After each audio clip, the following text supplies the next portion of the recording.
Hello, YouTube. Hello, YouTube. Welcome to session 0 of Daggerheart. Oh Ooh, my ooh, ooh, ooh, goodness. ooh. The Skyroot Saga Yes. begins today. Super exciting. This is going to be a learning adventure for all of us, as this will be our first campaign using the newest game called Daggerheart. And super excited. Been watching what's it called? The Umbra. Can't remember the name of it now all of a sudden. The Age of Umbra. Age of Umbra. And it looks like a really fun way to do this kind of role-playing game. And so we thought we would jump on in since we've played Pathfinder before and we are currently playing Dungeons and Dragons, that we would play some Daggerheart and check this out. Jay, being our wonderful always go-to DM these days, is doing a custom campaign for us because he's just so good at it. Get some background music going here.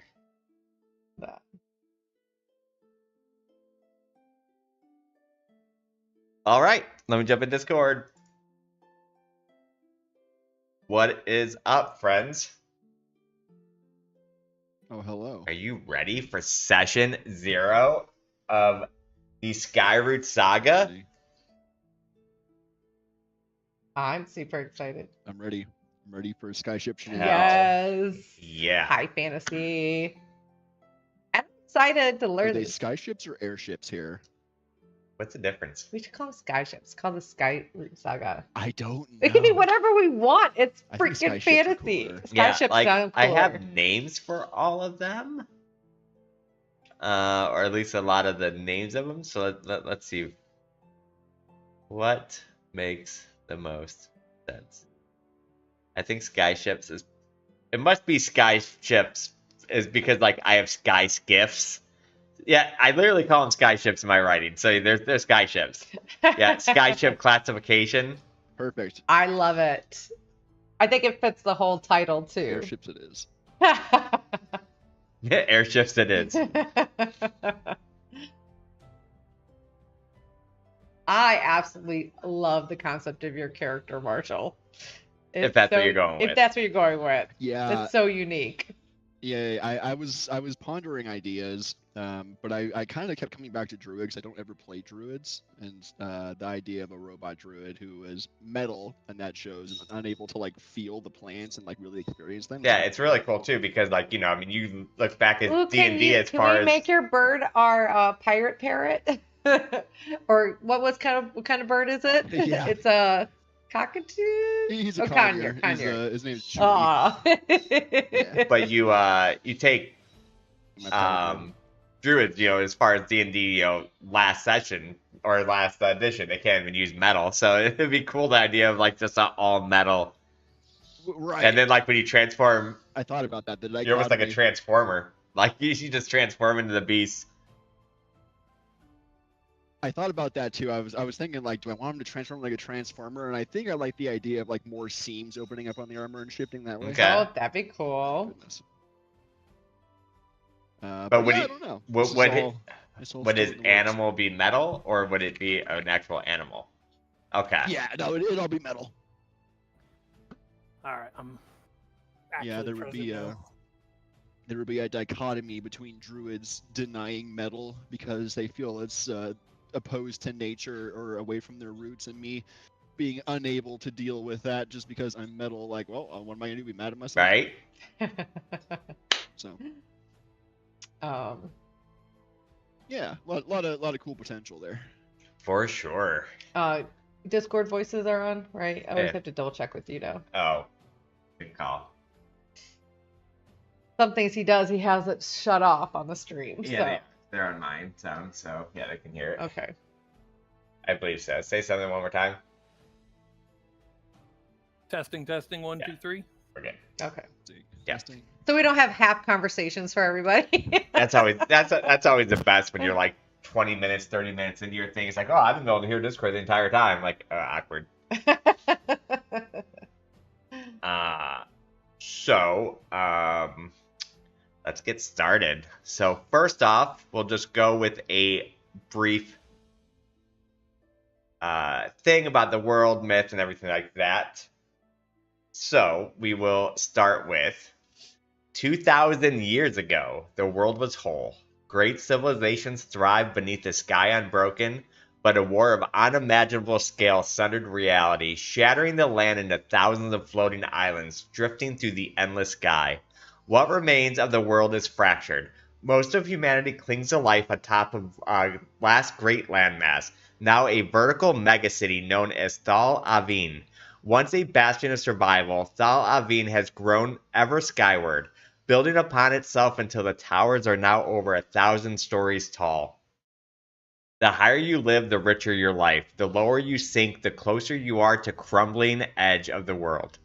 A century ago, the discovery of flight through arcane-powered skyships, powered by crystals that are called cloud glass, reignited hope. Explorers charted the skies, settlements were attempted, the Skyward Surveyors Guild formed to document the new world, but not all who soar to seek serve. Pirates, smugglers, and treasure hunters now roam the sky roads in pursuit of glory, gold, or something greater. The myths, according to prophecy, the world was once like a vast tree with Thal Avin as the root, and the floating islands its broken branches. Deep within each major branch lies a world soul seed, pieces of the old world's essence. 8 world souls remain, and the legend holds that uniting them will restore the world to what it once was. But such power will not go unchallenged, because whoever commands the seeds will shape the next world. In the current present, Thal Avin is dying. Its ancient foundations are fracturing. Earthquakes ripple through the lower levels. Holes form into the island that people actually go falling off. And the city's time is running out. Scholars believe that they found the first world soul, hidden in the mysterious, storm-warped island known only as the Aether Reach, surrounded by unnatural weather and echo magic. It is a place of mystery and power. Dozens of factions have now sent agents, mercenaries, and adventurers to the Aether Reach, and the race has begun.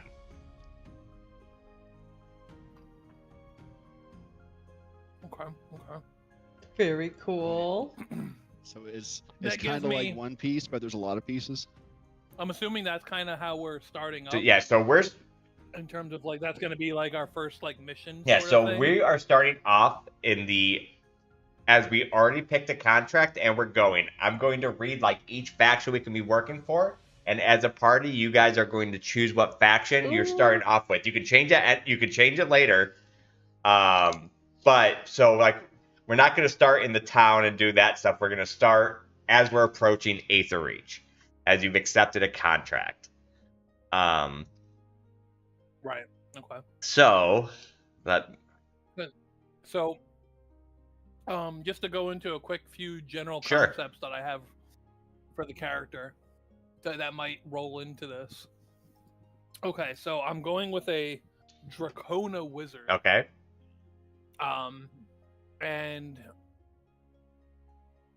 what I would like to say is, I don't know if you have any preset lore about this, is that Dracona are typically, if they are magically inclined, are typically sorcerers, as they are draconic and, typically magical.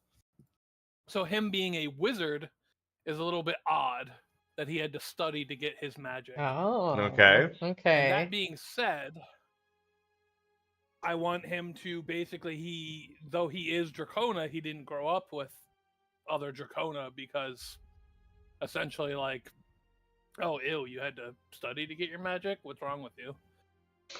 So I haven't decided if maybe he like got adopted by some kind of family or something, and then he managed to, through like either like, I don't know, basically the equivalent of scholarships, got himself into a wizard school, and then ended up going to like the school of like specifically war wizardry, and then he's looking to essentially make a lot of money to repay his adoptive parents for everything that they worked for to basically give him a chance. Okay. That. And then that could tie into whatever faction that, whatever school he was with. So you know what I It's love like, all by right. hearing now, because this is the first time I heard what a little bit of your backstory is. What I love is we are a group of misfits, because my character was thrown out of her tribe for being a mutated ribbit. You weren't accepted because you were the oddball having to learn your magic. And then Marshall's possibly going to be a clank druid, which I don't know what your backstory is yet, but were you not also accepted by your tribe? And somehow us misfits have come together to become these pirates. Yeah. Yeah, I could see that, because like the people who I would find the most information and connection to maybe spurred me just because, I'm metal in nature, and that's so opposed to nature, just like diametrically. So we could. Yeah, I just kind of assume that there's probably not a lot of clank druids in the world. No. So we can go with the Draconas are mostly sorcerers, which means since they're probably magical and stuff like that, which means they probably would have been high class. So I think you would decide if you wanted to be like you were once high class, like higher in the towers, but then you were adopted lower. I guess that would be up to you, and then you can be able to almost play into the fact of not many people in the lower class are used to seeing the Draconas, so you could kind of spur off of that as well. Yeah, I think I like that idea. Like his parents are just kind of like just some kind, like lower class Citizens. like human family or something. Or it doesn't even have to be humans, could be dwarves, whatever. Yeah, whatever ends up whatever you working choose. out. Yep. Yeah,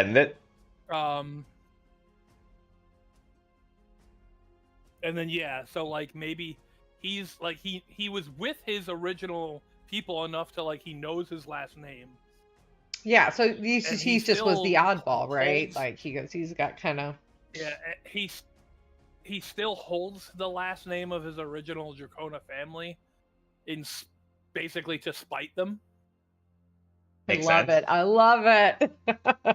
Some little dragon out there having our name.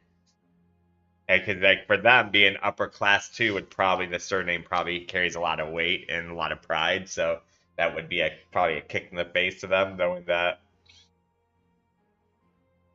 Well, you can even make that your. Yeah.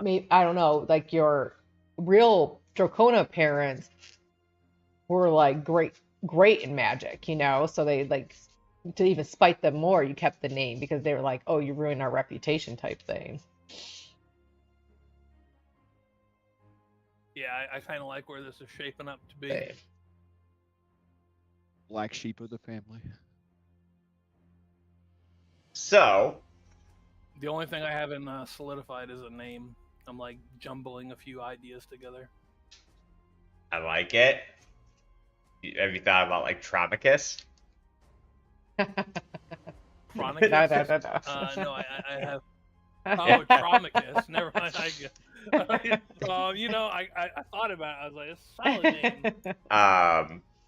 So what we're going to do right now is we're going to go over the factions, and I'm going to give you a sales speech for each one of them.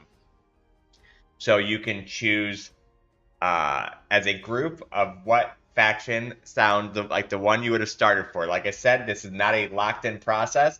If you end up not trusting them or find better money or anything like that, this is not a locked-in process. This is just how we're starting. So we're going to start with the Skyward Concord. All right, I like that. Their tone is calculated, authoritative, and precise. Their spokesperson is a senior Concord envoy in layered robes with a crystalline data tablet in hand.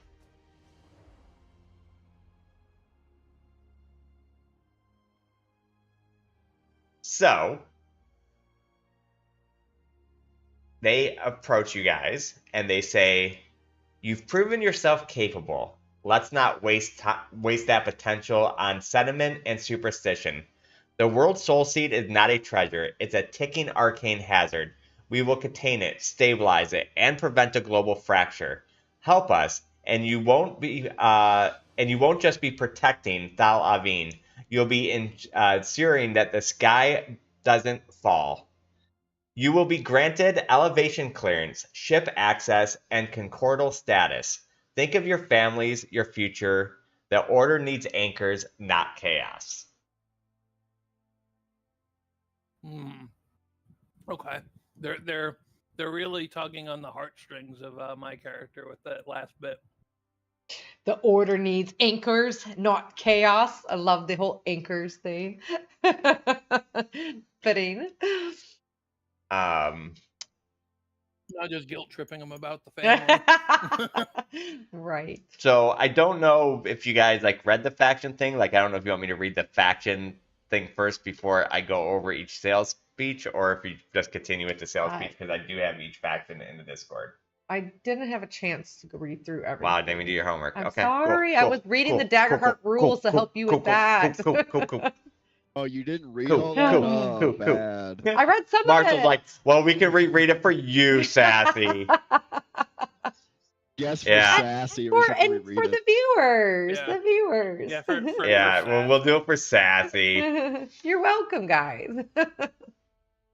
I did read it, but I didn't retain much of it because I only. Okay, so the Skyward Concord, the spire endures because we do not blink, which is like their slogan. Okay. Born in the wake of the shattering, the Concord is ruling body of Thal Avin, an alliance of engineers, arcanists, and navigators who keep the city aloft and its storms at bay. They operate from the high spire, issuing decrees, permits, and expansion mandates with a chilling precision. The creed is one of control. Control the skies, control the relics, and control the chaos that ruined the world once before. They are respected and they are feared. They are not to be questioned lightly. They are known for infrastructure mastery, arcane containment, and rigid order. They are flavored by ambitious minds, lawful explorers, and ex-military strategists. Warning, cross them and you'll find yourself locked out of every Skyport supply chain in the Holy city. fuck. So, you guys are for reals. they... Oh, man. Yeah, they are a technocrat society, which basically means those with knowledge rule. Well, essentially, they so don't go with my dumbass character. Because without them, speak to my character. Yeah, without them, the world would collapse. Basically, because they are every person with high knowledge and stuff goes in there, and then that's where like all the funding and stuff from the rich people. So like. Even if they weren't born rich, they're now rich because of their knowledge, but they are funded with and then, like stuff like that.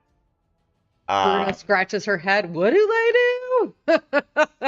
So, the next faction I'll read first is called the Gilded Ring.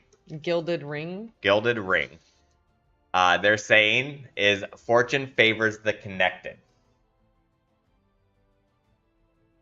Power wears a velvet glove, and it signs in triplicate. The Gilded Ring is not a one entity, but a Whoa! Oh, you know what? Let's just end it. My immersion's ruined. But a tangle of merchant guilds, trade families, and financial syndicates that control the city's economy like a well-oiled skyhook. They do not care who holds the throne, only who signs the trade charter. With enough coin, they can move armies. With enough secrets, they can make thrones vanish. Are they like the Rogue Guild? They're like, I wouldn't say a rogue guild. They're like a very high-end merchant guild that controls stuff because they are probably the wealthiest of the wealthy. So they're known for airship contracts, relic speculation, and economic leverage. They're favored by deal makers, inventors, and entrepreneurs. And their warning is their gold shines bright, but it tarnishes everything it touches. Oh, I like that. So their gold shines bright, but What was the rest of it? Tarnishes everything it touches. Now, everything I'm reading from that is in the Discord. Yeah. So, their gilded ring, their tone is smooth, businesslike, and flattering. The spokesmen wear like a merchant prince with gilded cufflinks and bodyguards with scroll blades. Their sales pitch to you is, let's not pretend this is about destiny, it's about opportunity. You're smart enough to see it. You get us the seeds, and we'll give you wealth, skyship shares, and permanent elevation status. You'll eat with what the Spire eats, and you'll never beg or run again. And let's be honest, the Concord will cage it. The chorus will burn it. We'll make it work for everyone, especially you. Nice sales pitch. And that's the Legion. That's the right? Gilded No, Ring. that's the Gilded Ring. No. Oh, that's Yeah, the- I'm reading what they are first, and then their I'm reading their sales sales pitch. pitch. That was them trying to recruit us to. Okay. The next one is the Sky Sent Legion. Their saying is, the oath holds the sky. Forged in Steel and Storm, the Sky Sent Legion is a Thal Avin's enforcer caste. A disciplined force responsible for peacekeeping, border defense, and suppression of unrest. Every lift, port, and skybridge runs because the Legion guards it. They follow orders without question and expect the same for those under their protection. While many see them as heroes, others whisper of disappearances, brutality, in the lower levels. They are known for law enforcement, military operations, and border patrols. They are favored by loyalists, veterans, and survivalists. And their warning, the warning with them is their mercy is thin, and their loyalty lies with the Concord, not you. So their loyalties with the Skyward Concord or just the Concord? It's with the Concord. So essentially, they would be operating underneath the Skyward Concord because. But they're still their own faction. Correct. They're their own faction too that might have their own motivations to do things. So they're seen as heroes in the upper classes, but in the lower classes, there's whispers that they do wrong. Right. Is that what it kind of? Okay. That they suppress. They suppress. They're the secret police. Yeah. As they approach you, they come in a stern, mission-focused, and impersonal. Their commander comes to you flanked by silent, armored escorts. They say, "This isn't a negotiation; it's an assignment. Aetherreach is a violet zone. Civilians' teams will die. You, however, you're experienced, resourceful, and expendable enough to take the risks." Expendable enough to take the risks? Is that what you just said to us? Retrieve the seeds, secure the area, obey all Sky Sent protocols. You'll be compensated and cleared for any past incidents. So if you have any wanted records or anything like that, they'll be erased. To all those tavern fights I've gotten into. So let's see. Where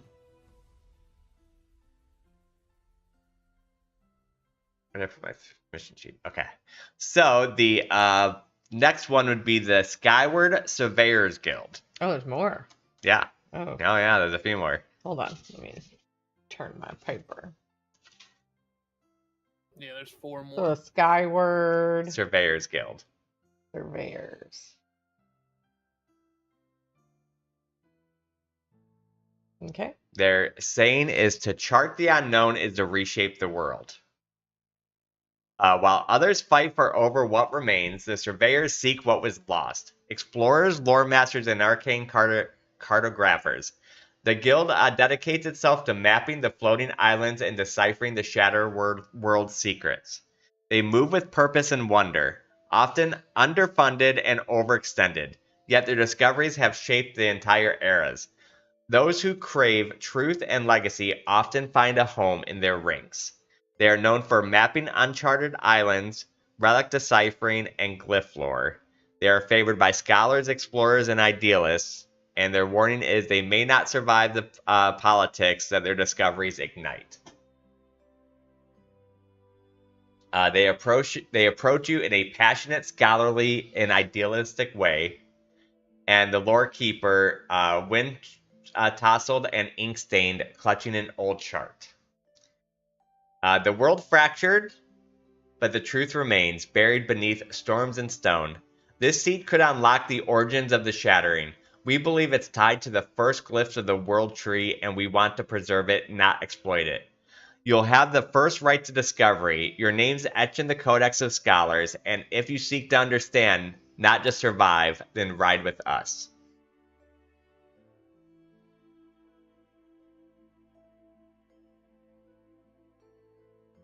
The next is the Slipjaw Syndicate. Slipjaw? The Slipjaw Syndicate. Oh. They're saying is the shadows move faster than the wind. Where the law ends and the syndicate begins, the Slipjaw Syndicate is a criminal network operating from the underlevels, disused ports, and forgotten halls of Thalavine. They deal in forbidden relics, smuggling routes, and whisper traded like gold. Their power lies in who they know and who owes them favor. Some say that they have a hand in every level of the city. Others say that the Maw watches even the sky. They are known for black market trade, smuggling, and sabotage. They are favored by sky pirates, outlaws, and desperate freelancers. Their warning is their generosity is a hook, and every hook leads to the Maw. Ooh. Their tone is charismatic, dangerous, and street smart. Their spokesperson comes grinning in shadows and flipping a coin. Here's the deal, darlings. Everyone wants the shiny things. They'll kill for it, but we're the ones who take it. You want to get rich?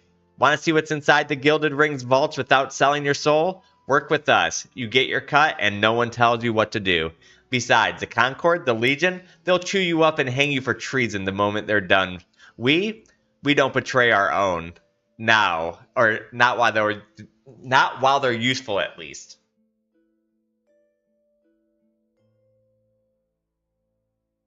So that is them. They sound interesting. The next one is the Rootless Chorus. Rootless? The Rootless Chorus. Like choir, almost. Yeah. Okay. They're saying is this ruthless or root? Rootless. Okay. Root. R-O-T. Yeah. The sky was never meant to be a home, is they're saying. And they sing of the world tree, of a time when the earth was whole and the sky was the only wind.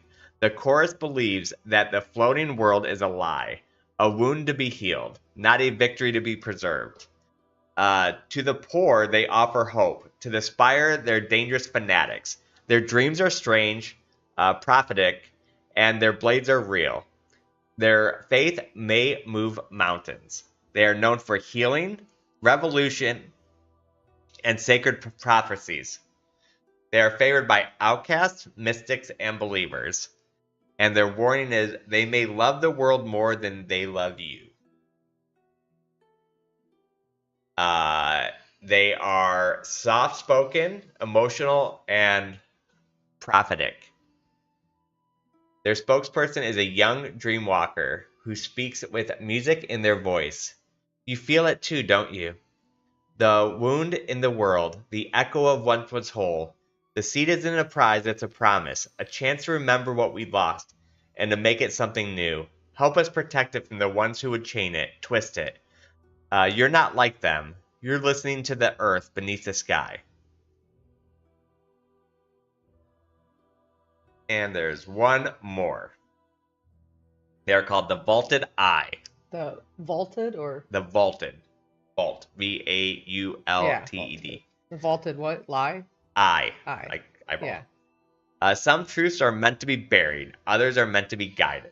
As they're saying, they have no seat on the Concord, no banking in the ring, no banner flown in the city's towers, and yet everybody whispers their name.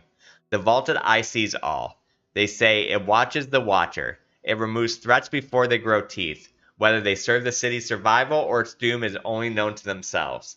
They are known for espionage, sabotage, and predictive intelligence. They are favored by no one openly, but many wear their eye mark in secret. And if you contact them, or if they contact you, it's not a coincidence, and it's already too late. They are cold, cryptic, and unsettlingly honest. A masked figure with their voice shifts with every word, male, female, then unknown. So you have to picture their voice literally saying one word as a male, one word as a female, and one word unknown. So when they speak, and they're hooded. Are they hooded? Yeah. Where you can't really see. Yeah, they're masked figures. Masked figures. Ooh. Yep. They say others offer gold, glory, gods. We offer the only thing that matters, and that's the whole truth. The seed is not what you think it is. It's not a key. It's not a cure. It's a test, and most will fail it. Work with us, and we'll show you the pieces everyone else is missing. Say no, and you'll walk blind into a storm that you don't understand. Cryptic. Okay. So those are all your factions. All right.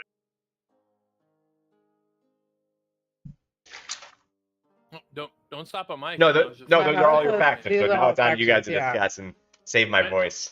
Okay. Okay. All right. Okay. So should then, we create as some far backstory as with our 3 characters before choosing, or? I mean, however you guys want to do it from there. I suppose I just could, speaking from my character's point of view and what I have cooked up so far, the ones you would be attracted to the most would be the Skyward Concord, the Gilded Ring, and then he probably would have he probably has a desire to join the Surveyors Guild, but he just can't bring himself to do it because basically they don't have the connections and wouldn't be able to give him the money he wants to basically pay back his adoptive family. So he's leaning towards the Concord or the Gilded Ring. So coming from Bruna, she's not the brightest of the bunch. She's more of a brute force type gal. She lives her life basically starting fights and not realizing it because she just doesn't. She has no charisma basically. Just imagine. Okay, I'll give you a little background on her. She is a mutated ribbit. So ribbits are usually between 3, maybe 4.5 feet tall. She's 6.5, almost 7 feet tall ribbit. She was considered a freak in her tribe and basically thrown out. And she was born off island, right? She was born off island on one of the little smaller, her tribe lived on one of the little smaller ones that's really close to Thalavine. So she was basically thrown out into Thalavine, being this freak of nature and everything like that. And the only way as she was growing up throughout to survive, she just kept getting stronger and stronger and bigger. So imagine this big bodybuilding frog, like a bullfrog, that she's just bulky muscles, huge muscles, huge thigh muscles, everything you see like a bodybuilding championship you would see, when they start flexing and everything like that. And she basically is a little rough around the edges, and to survive she was probably more on the low end of the totem pole in the city, and she would probably have gotten relationship probably with the Slipjaw Syndicate, or even, I could see her maybe with the Skyward Surveyors Guild. But because she just kind of, based on what we decide what our background is and who's the captain of our ship and everything like that, she doesn't really look at all the politics of everything and stuff like that. So she definitely is all about money, gold, how do I survive type thing. So even the Gilded Ring, she would probably kind of favor towards. She just doesn't like snooty merchants, but She would follow more what her captain or whoever our captain of our ship is. So would do be we doing. want to take time and build our characters then and stuff like that so we can get all that leveled out before you guys make a choice? rather do that? Maybe. So we at least have some backgrounds with each other. Yeah, and, maybe and that our would be hierarchy helpful. of our own group, you know? Okay. I'm happy fair enough. either way. So, Marshall. How Yeah. I imagine. No, Yeah, please go ahead. I kind of imagine my character wanting to learn more about like why he is the way he is and where's his place in the world, and I think he would really favor the Skyroot Surveyors Guild. The idea of going out and exploring the uncharted and maybe finding answers where no one's been before, kind of thing. Or maybe places that have been long forgotten. Like you said, there's some ancient stuff to be found. But yeah, that's just kind of my first idea. All right. So, I need to get you on the demi plane so I can get you to so you can share the content, make your character and stuff. So, what I need from you is you can either email it to me or something, but I need your like an email or something so I can send you the an invite to it. Gotcha. So I have to make it a demi Yes. account as well. It's quick to make. Yeah, it wasn't too bad. I love all the. When did you get a chance to do all this lore? Man, I worked hard on it this week. This is awesome. All Yeah, the. I wanted to write them out almost like Game of Thrones faction. That's why they all have like a saying. and they all Yeah, have, that's like, really a- cool. That's really cool. They all have like their own type of feel. Just Mhm. like, yeah, kind of like how Game of Thrones, you know, you have your Lannisters and your. That's why it's kind of Yeah. modeling off of like the banks of the Westeros banks and the like that.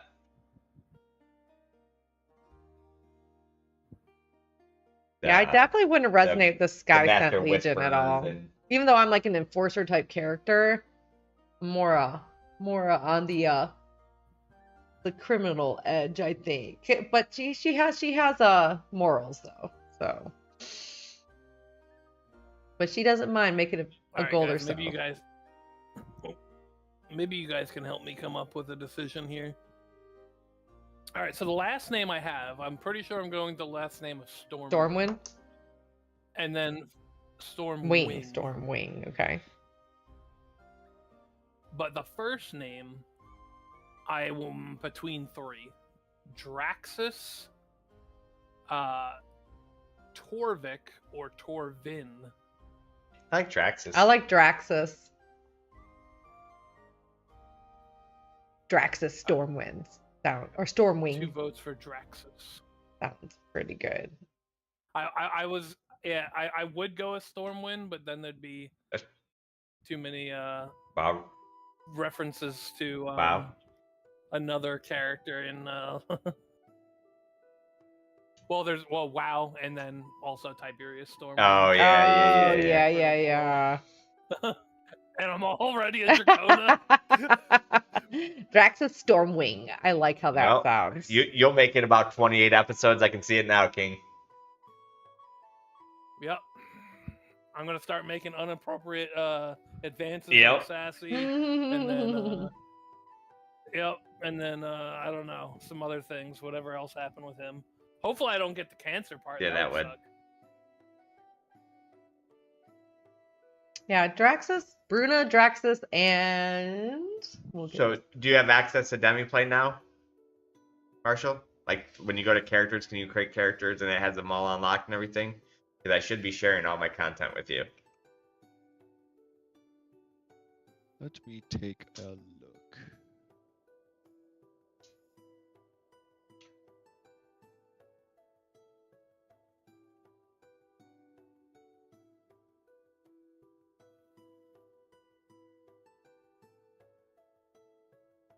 Where would I go to So, you see go up the that? top where it says characters, and then you click on I Daggerheart, see. and then hit create new character. Gotcha. And then when you when you're creating a character, if you go to classes, just make sure none of them show like a lock or anything. They should all just be open to you. Okay, I'm watching blue swirlies right now. Oh, there we go. Class. Choose a class.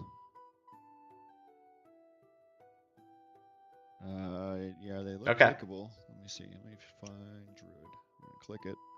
Do any of them Yep. say unlock, or do they all say they're selectable? Okay.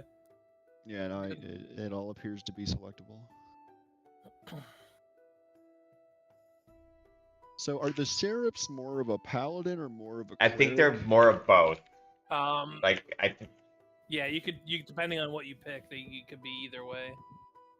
Okay, so what about between Guardian and Warrior then? Are you asking? Guardians are more Yeah. tank. Yeah, like Guardians are more like tanks, bruisers. Warriors are more like DPS that are melee. Okay, I can see that. They could also kind of be dodge tanks from what I was looking at when I was looking through all the classes. You can get your evasion interesting. kind of high. Okay, so Seraphs kind of do it both.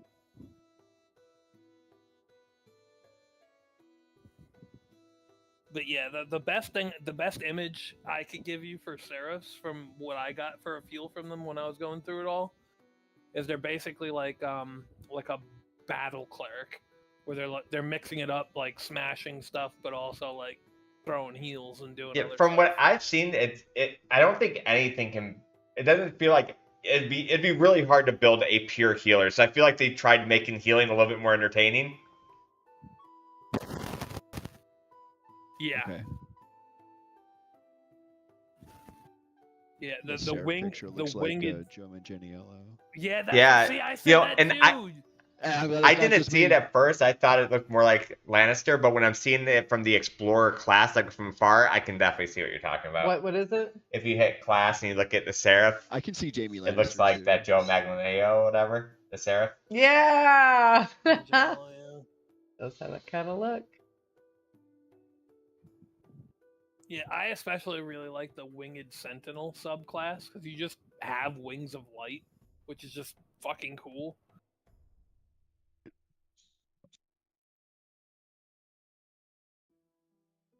Yeah, they are not shy from giving players fly in this game, unlike D&D that most DMs ban it. In this game, they feels like it's like you can be a pixie, there's a lot of things with fly. You can fly. You can fly, you can fly, you can fly, you can fly.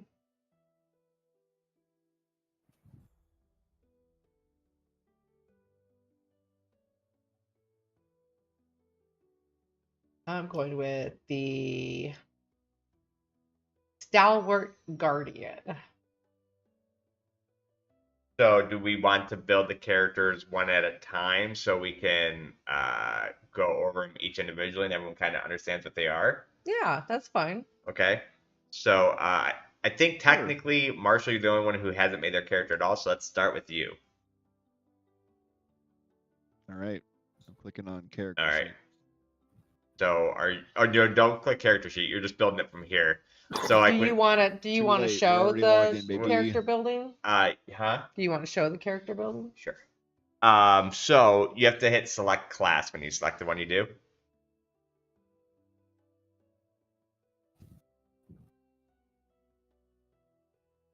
Okay. I have clicked on Are you my doing class. Druid? I'm doing Okay. Druid. So with Druid, their hope feature is they can spend 3 hope to transform to a beast form without marking a stress. When you do, choose one trait to raise by +1 until you drop out of beast form. Their class feature is you can mark a stress to magically transform into a creature of your tier or lower from the beast form list. You can drop out of this form at any time. While transformed, you can't use weapons or cast spells from domain cards, but you can still use the feature or abilities that you have access to. Spells that you cast before you transform will stay active and last their normal duration. You can talk and communicate as normal, which is nice. Additionally, you can gain beast form features, add to their evasion bonus to your evasion bonus. Use the trait specified in the statistics for your attack, And while you're in beast form, your armor becomes part of your body, and you mark armor slots as usual. When you drop out of beast form, those armor slots remain marked. If you mark your last hit point, you automatically drop out of this form.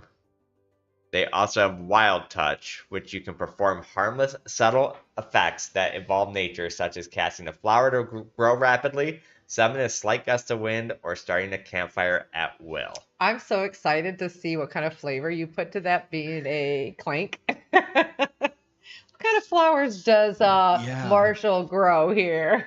So, what subclass are you? I imagine the light a campfire being a butane lighter coming out of his finger or something. Love it. What's Subclass? I don't know. Let me see. So there's two. Yep, there's here, Ward right? of Renewal, which they get the Foundation of Clarity of Nature. Once per long rest, you can create a space of natural serenity within close range. You can spend a few minutes resting within the space, clear stress equal to your instinct, distributed as you choose between you and your allies. Plus, you get regeneration, touch a creature, and spend 3 hope. That clears 1d4 hit points.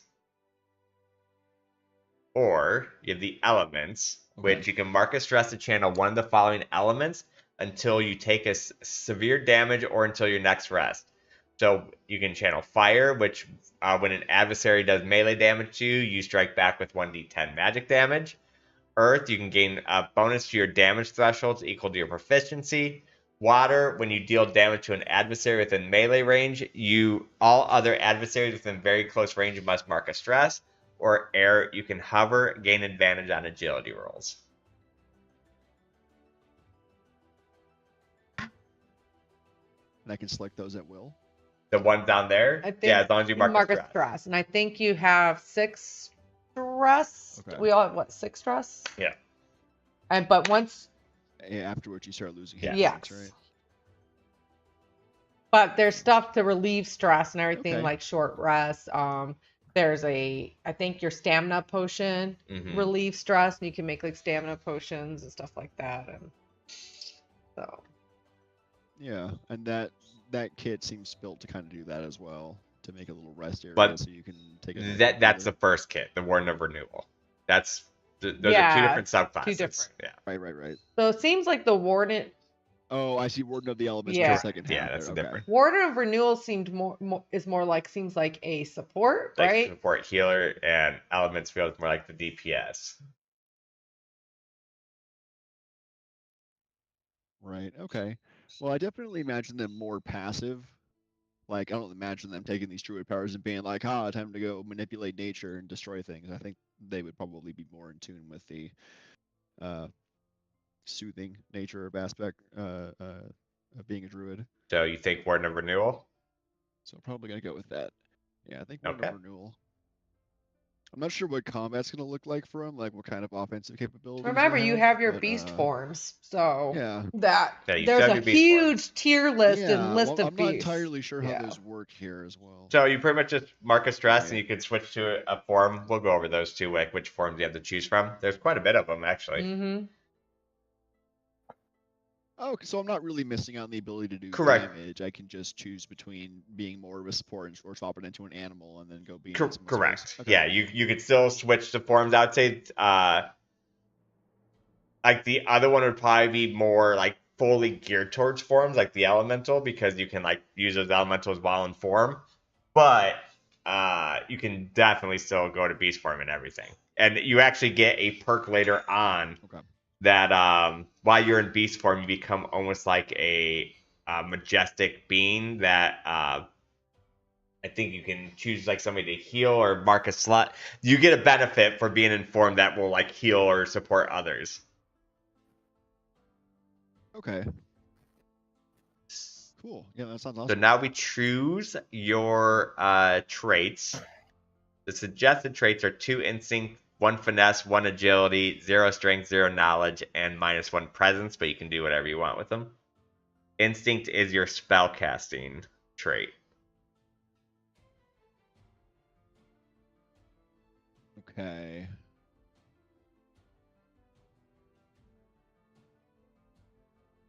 And so you said it was like 2, 1, 1, 0, -1? You have 2 zeros. Yeah, you'll have 2 zeros, 2 +1s, a +2, and a -1. Okay. Well, it seems like I would want to put the 2 in instinct because Yeah. that's kind of my primary spellcaster Yeah. stat.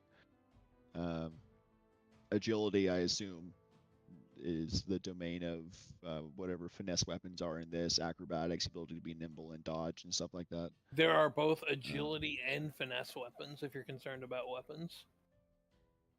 Okay.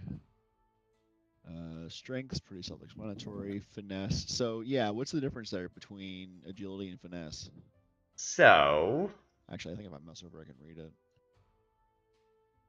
Oh no, I like so agility is for like sprinting, leaping, and maneuvering. A high agility means you're fast on your feet, nimble on difficult terrain, and quick to react to danger. You'll make an agility roll to scurry up a rope, sprint to cover, or bound from rooftop to rooftop.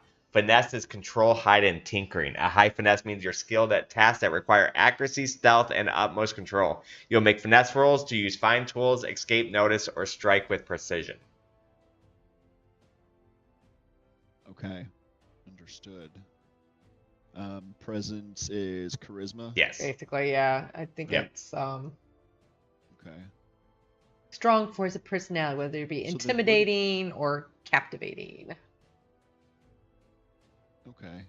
And then what is instinct? Instinct is Because obviously it's my domain. perceive, sense, and navigate. A high instinct means you have a keen sense of your surroundings and natural intuition.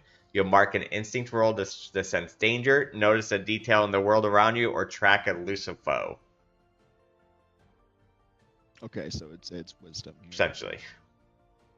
We don't use words like wisdom around here, okay? I'm sorry.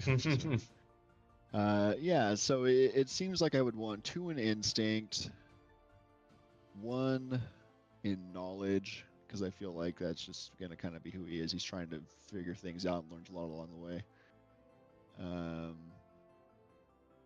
Probably because on one hand, I don't imagine him being very sneaky for finesse, but on the other hand, like fine precision controls, like he's a machine. Do you have an idea if it's a big machine, small, like what you're what kind of look you're going for I yet? imagine him small, like smaller and more lithe, like not exactly like C-3PO, but kind of the proportions, just like Like a humanoid. more on the slim Like side. a humanoid one, but slim. Yeah, Okay. like a humanoid, but like obviously impossibly robotic. Right. Yeah.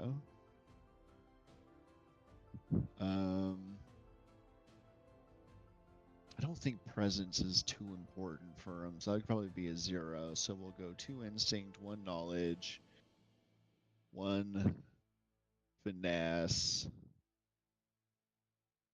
0 strength, 0 presence. Well, no, I can't have -1 agility, so we'll go 0 agility. And we have a week before the 0 campaign presence, starts too, so -1 if you strength. end up looking at it more detailed this week, I'm sure Jay will let you adjust Nope. some things. Nope, these are set in Sure. stone forever.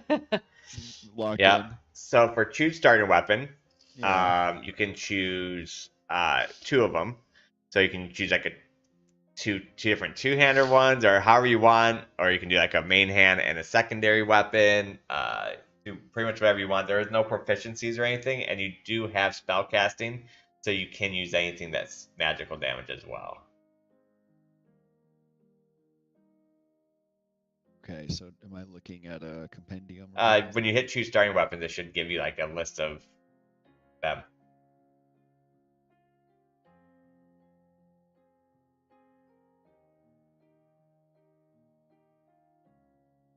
Yeah, I think it's a primary weapon and a secondary weapon you can have, right? Yeah. And if you have magic, like I couldn't pick a magical weapon because I don't have a spell casting. But I think you have, he does. Druid has spell casting, so you can pick from spell casting weapons also. And doesn't the weapons like bounce off a certain stat too? Yep. So you Yeah, so you want to like hit the down arrow, and so you can see what stat they scale off of.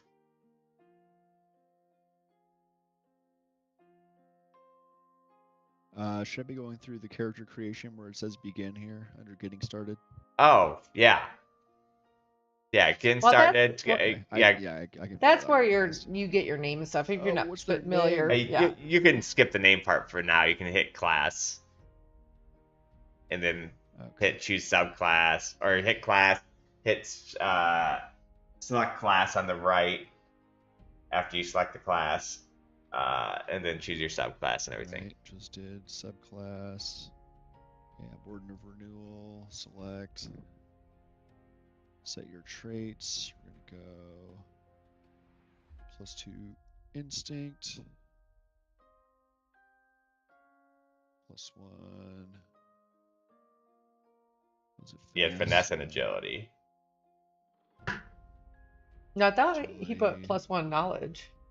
Oh, you're right. For some reason, it reset when I did it. Oh yeah, you're Yeah. right. You're right. Oh yeah, +1 knowledge, I'm plus not 1 sure what finesse, you -1 strength. I was looking at the wrong thing. Okay. Yeah, +2 instinct, 1 knowledge, 1 finesse, -1 strength. What you went with? So your agility 0, Yes, and then you wanted your finesse as a +1. correct. Don't look up here. Yeah. Correct. Yeah. So probably a finesse weapon. Yeah. then, And I right? imagine I'll take Or- the, no, the and there's beast form instinct stats as weapons. well. So if I need to be dexterous. Yeah, I think the short staff's an instinct weapon. I think.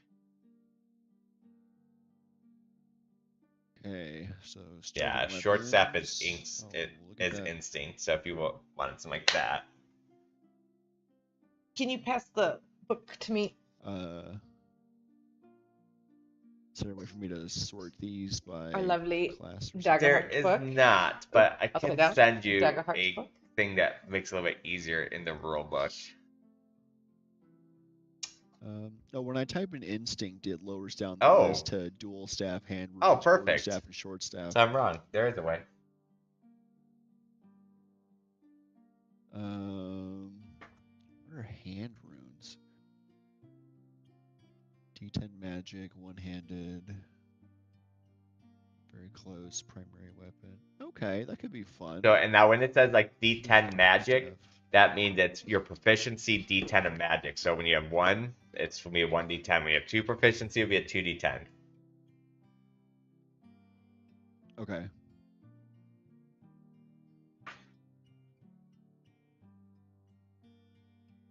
Where was weapons at again? Quarter staff.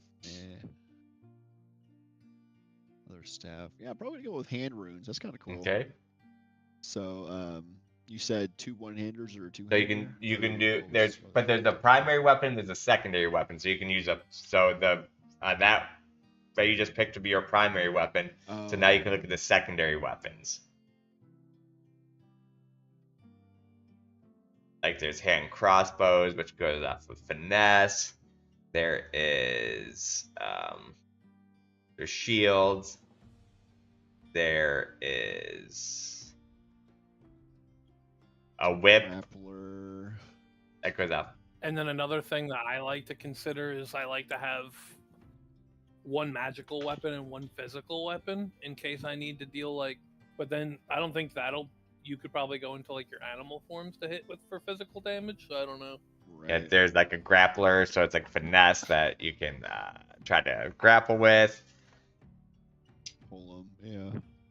And what I love about Daggerheart, you can even though you flavor your the weapon says Yeah, you can make whatever you want. like the rune things, you can flavor as long as it does the same thing your hand runes do. You can try to flavor it with your clank of what it looks like and stuff like that.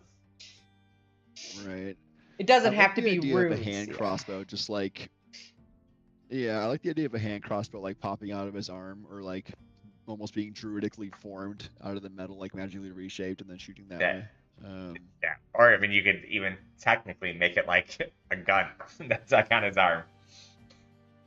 It's just it's a little hand cannon.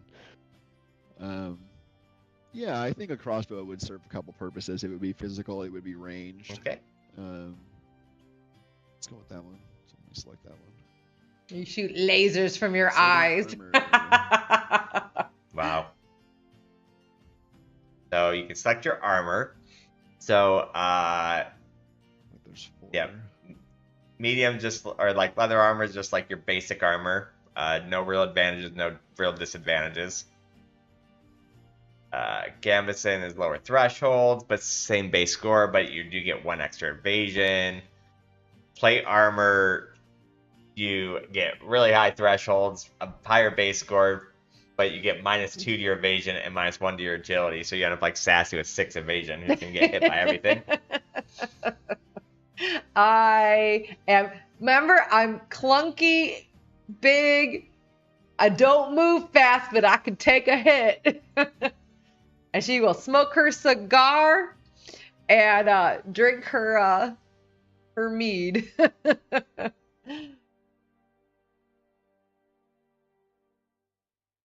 So the only real restrictions are for chainmail is -1 to evasion, plate is -1, 2 to evasion, 1 to agility. Okay, so you really lose out on your ability to dash around. Gambeson, +1 to evasion. But you have like less thresholds. Leather. Yeah, what? Oh, I see, 5 to 11. Okay, and then leather armor is 6 to 13. But no penalties. Okay, yeah, I mean, I think leather armor makes sense. I still want to be able to be nimble and whatnot. It's kind of cool that there doesn't seem to be a restriction on like having metal as a druid, though. I mean, I hope not. You are metal. Right, exactly. And again, you can flavor this however you want. Technically, you don't have to be wearing leather armor. It could be armor built onto you. Like, you could say it's like metal, like roots that cover you. Yeah, you know, Daggerheart's like, very big on you being able to roots that have been infused with metal or something.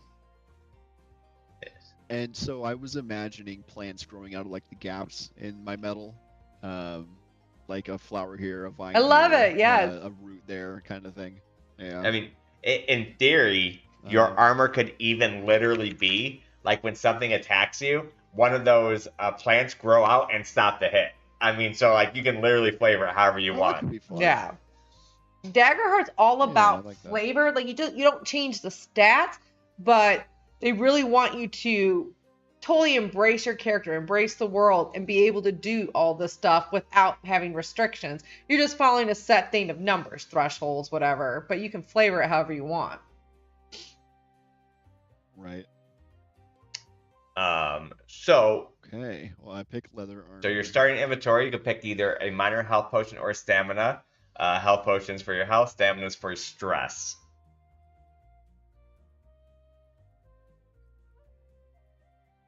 Okay. And Then you also get a torch, 50 foot of rope, basic supplies, and a handful of gold. This game does not use gold numbers. I don't think we're not making a very gold oriented campaign, are we? I mean, there'll be gold. Yeah, it'll be gold, but you don't have like, oh, you have 100 gold. It's just handfuls of gold, right? Bags of gold. Yeah, a handful, and then 10 handfuls becomes a bag of gold. 10 bags become a chest full of gold. But if you just want to like tip a copper to someone, it's not like you're tracking all that, right? Right. Yeah, if you want to tip, you don't like take a thing of gold unless you want to give them a handful of gold. Like if I wanted to bribe someone and I do a handful of gold, I lose my handful of gold. Correct. Yeah, but if you just want to throw a copper to your witcher. I was gonna say. Then you could pick, which is purely an RP thing, either a small bag of rocks and bones or a strange pendant found in the dirt. I was thinking the pendant because I hadn't decided if I wanted the character to have always been like for as long as they can remember able to do this, or if something happened to them and they were suddenly able to. And I think finding that strange pendant in the dirt could be a good way to shoehorn into that. Maybe after coming in contact with it, it is now a part of him, and with it came the ability to druidcraft. I like it. Mm-hmm. Did you pick minor health potion or stamina? Yeah. I picked minor health potion. Now, the fun part. You get to pick 2 domain cards. Okay, let's see. Let's see the... I see Sage and Arcana under a bunch of these. Yes. Yeah, those are yours. You can pick 2 of whatever. Those are just your 2 domains, but you don't have to choose like one Sage, one. You can choose whatever 2 you want. Yeah. And as you level, you can only you'll get more domain cards, but you can only have in your kit 5 domain cards, which you could switch out during long rest or short rest for free. But if you want to do it during like a middle of a battle, or like we're not short resting, there's that number on the right corner. You can lose that amount of stress to switch it in your kit if you wanted to. But we only get 2 to begin with, right? So that's not capping it out now. She's way jumping ahead on you there. Well, I'm just saying, if there's a domain card that you think is interesting, you might can get it at a later level if you don't want to start off with it. It's not just like you're just stuck with only these 2 domain cards. Right. Well, it seems like domains primarily are a way of identifying where you can have overlaps with other classes. Because I guess there's team ups, and like if people have Sage, they'll kind of synergize with each other. You can team up with anybody. Basically, all that is somebody spends, one of the 2 people spend 3 hope, and it has to be just one person spend 3 hope. You can't take like 2 from one for the other. And if you spend 3 hope, you can just team up, and you can flavor however you want. So, basically, you can share domains, but it doesn't technically mean anything if you share domains. It's just kind of a way to make the classes. Right.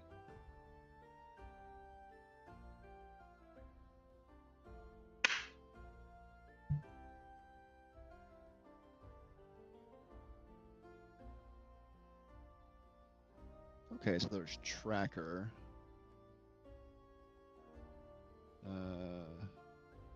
There's Nature's Tongue. Speaking of plants. Instinct 12. On a success, they'll give you the information they know. On a fear, their knowledge might be limited or come at a cost.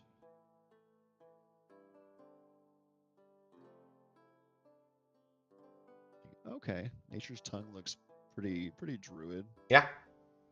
What's Nature's Tongue? It basically you talk to plants or animals. Oh, okay. Right.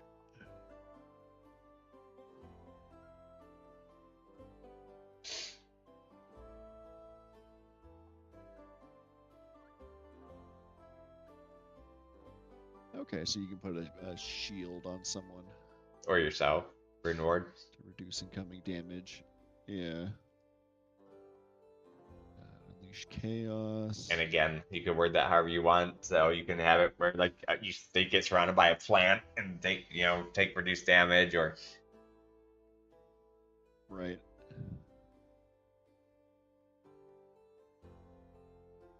This is me Sassy's character right here.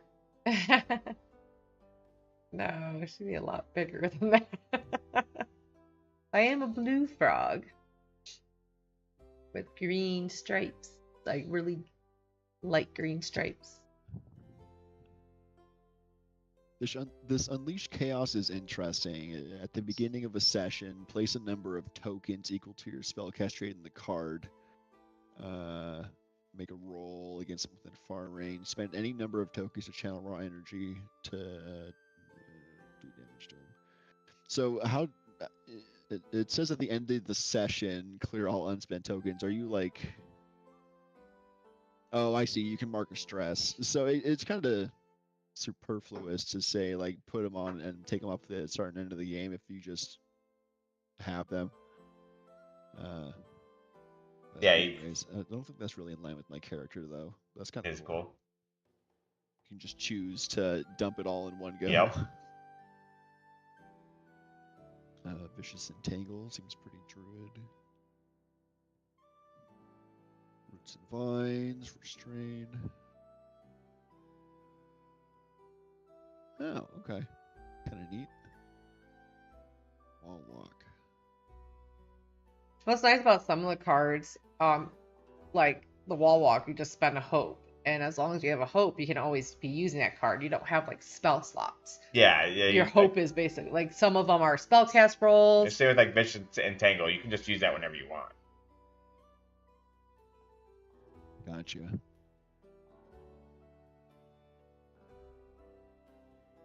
Wall Walk is pretty cool, but you also said that flying isn't really going to be shied away from in this setting. So I'm not too worried about that. I think the going with the plants makes sense. Like, Rune Board is cool, but also, being able to grow vines out of the ground and hold people is pretty cool. So we'll go with Nature's Tongue and Vicious Let me know if that's Tingle. better, Pod.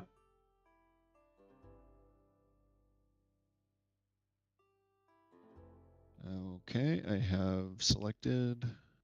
Oh, Nature's Walk, Fishes and Tingle. Or Nature's whatever it was. Okay. Oh, I think now we're going to Nature's Heritage. Tongue. Okay, choose Ancestry. Yeah, so this is where you're choosing your ancestry. So, Clank. Yeah. Clanks are sentient mechanical beings built from a variety of materials, including metal, wood, and stone. Purposeful design. Decide who made you and for what purpose. At character creation, choose one of your experiences that best aligns with this purpose and gain a +1 bonus to it. Efficient. When you take a short rest, you can choose a long rest move instead of a short rest move. Which is really nice.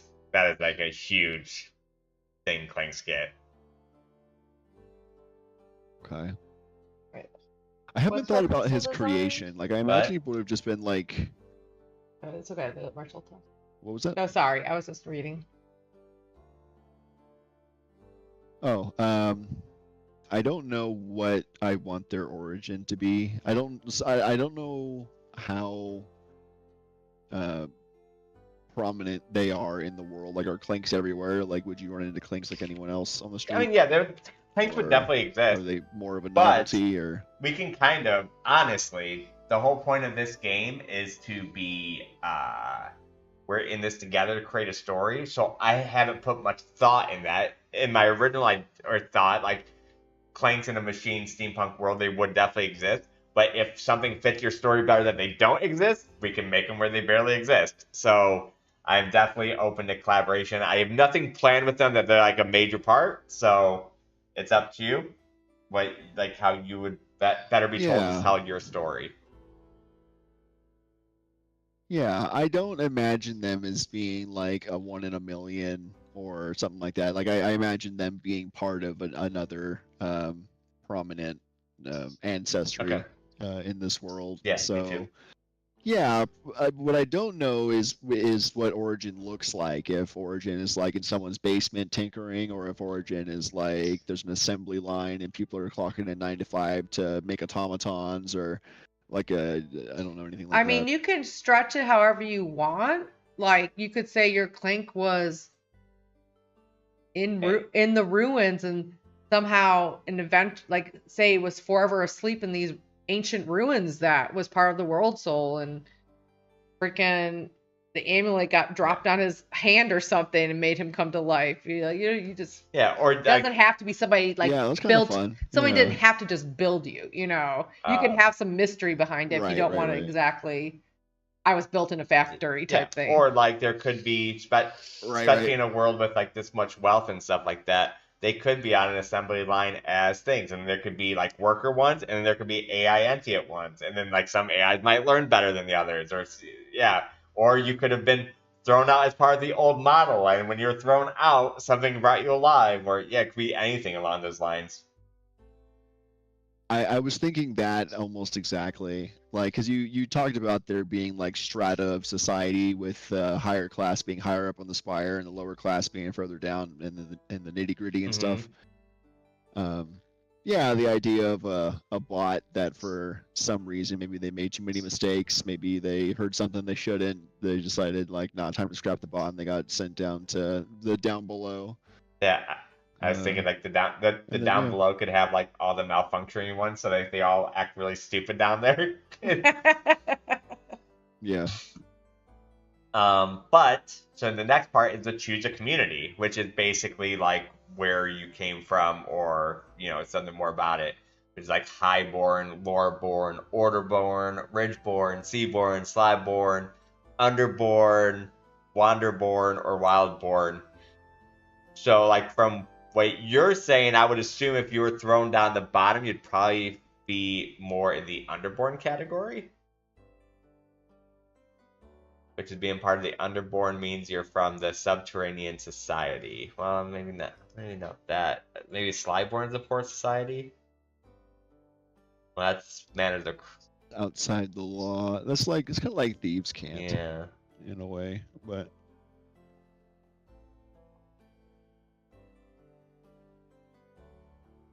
I mean, it can be Wildborn, you know, you thrown into the wild. It's like you could twist it however you want, deep within the depending what you forest. wanted, community you wanted to be in. Hell, there could be an island full of misfit toys. Like when things started breaking down, they wanted to get rid of them. They could have thrown it on one of the Little islands. side islands. I mean, yeah, there could just be anything. Like the world's pretty much one for us to forge together.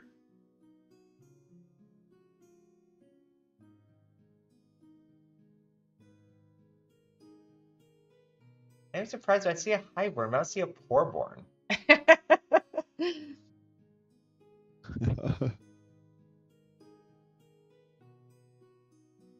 Like underborn doesn't necessarily mean you're poor. It just means you live in an underground society.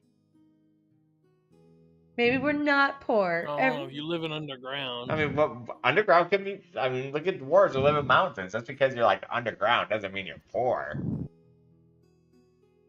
I mean, I guess. I mean, look at the drow. I mean, drow just prefer to live underground. Is there vision in this? Like blind, dark vision, stuff like that? I didn't see anything like that. There has to be because the one guy said he's like the only one who could see. Okay. I think it was was it the fairy who said he was the only one who could see? I don't know though. Yeah, I guess that's just kind of added flavor to like the DM would make that decision because the races don't certainly say that. I'm not sure.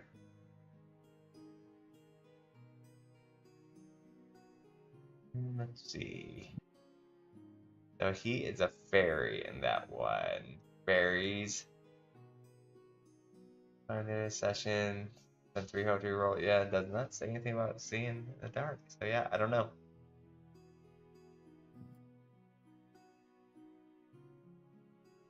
I know they're I think Wanderborn sounds like fun. okay. The Wanderborn.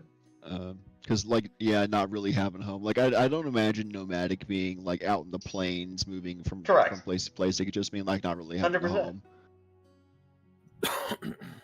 home. And the spend a hope to reach into the nomadic pack and pull out something useful to the situation. I want to say that does fun. sound fun, actually. You can search You know? app Dark Vision Blind Sight. You mean like in the book?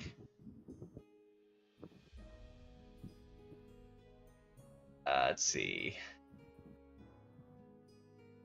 Yeah, that sounds like it'd be really fun for your character because you are a Clank and you'll have this pack of goodies. Yeah. App or book? I don't know what the app is, but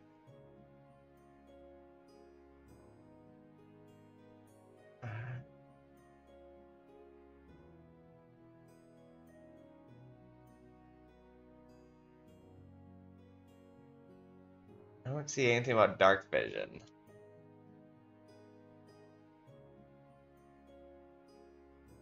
Maybe it's depending on the lighting of the scene you're in. Are you in the shadows or are you... Is it there's visual impairment because a big storm's going? I feel like it's more like that kind of stuff that the DM just kind of is not something that is automatically said about your characters, your environment, I think. That's what I feel like. Yeah, I'll have to do a little more research into that. Alright, so we went Wanderborn.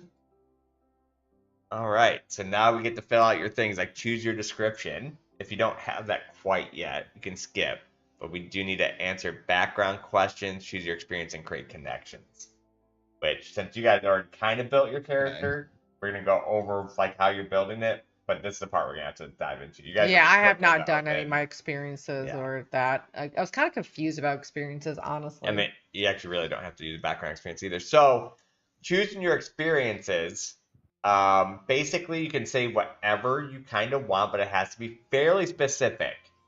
And you can spend a hope to add +2 to that experience. You can have 2 of them.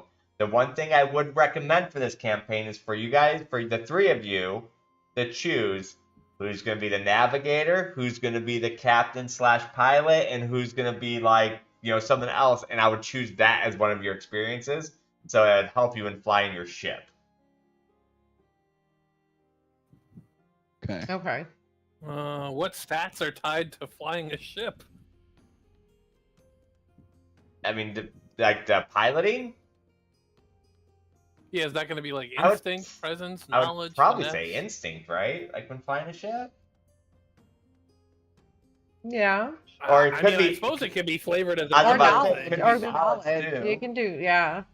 Could be. I could see finesse, instinct, or knowledge all applying. I don't know if I could see finesse. Like, I could see finesse as far as piloting the But I'm ship, saying, but not captaining with the your ship. experience, you say I'm the captain of, we'll name our skiff, captain of whatever. Like, I'm confused. What would you get that? Captain would probably be best to have presence, right? You have that +2 to certain roles. What Right. would you get the +2 to use your experience?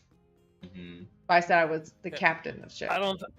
That's why I'm. I have a funny feeling, this entire party is -1 presence.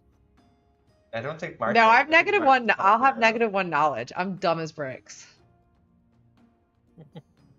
I'm 0 presence, but I'm -1 strength, so I'm not Oh, okay. fighting the wheel in any A storms or quick anything. search, not sure when posted. Dark vision/night vision, not a standard feature in Daggerheart, though it could be added as a custom role. Blind sight, available through magic item called Dagger of Blind Sight. Okay. Okay, so I think it's more environmental. So probably everyone just has to use torches, because I know they were using torches in Umbra.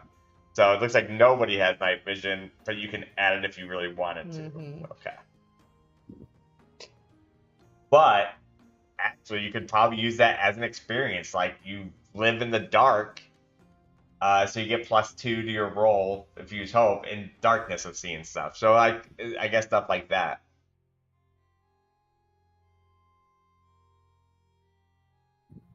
Like, I was thinking, like, I would definitely, Bruna is the captain. She is not the captain of our skiff. I was thinking more like the 2 characters, like, oh, Bruna, you could be the first mate.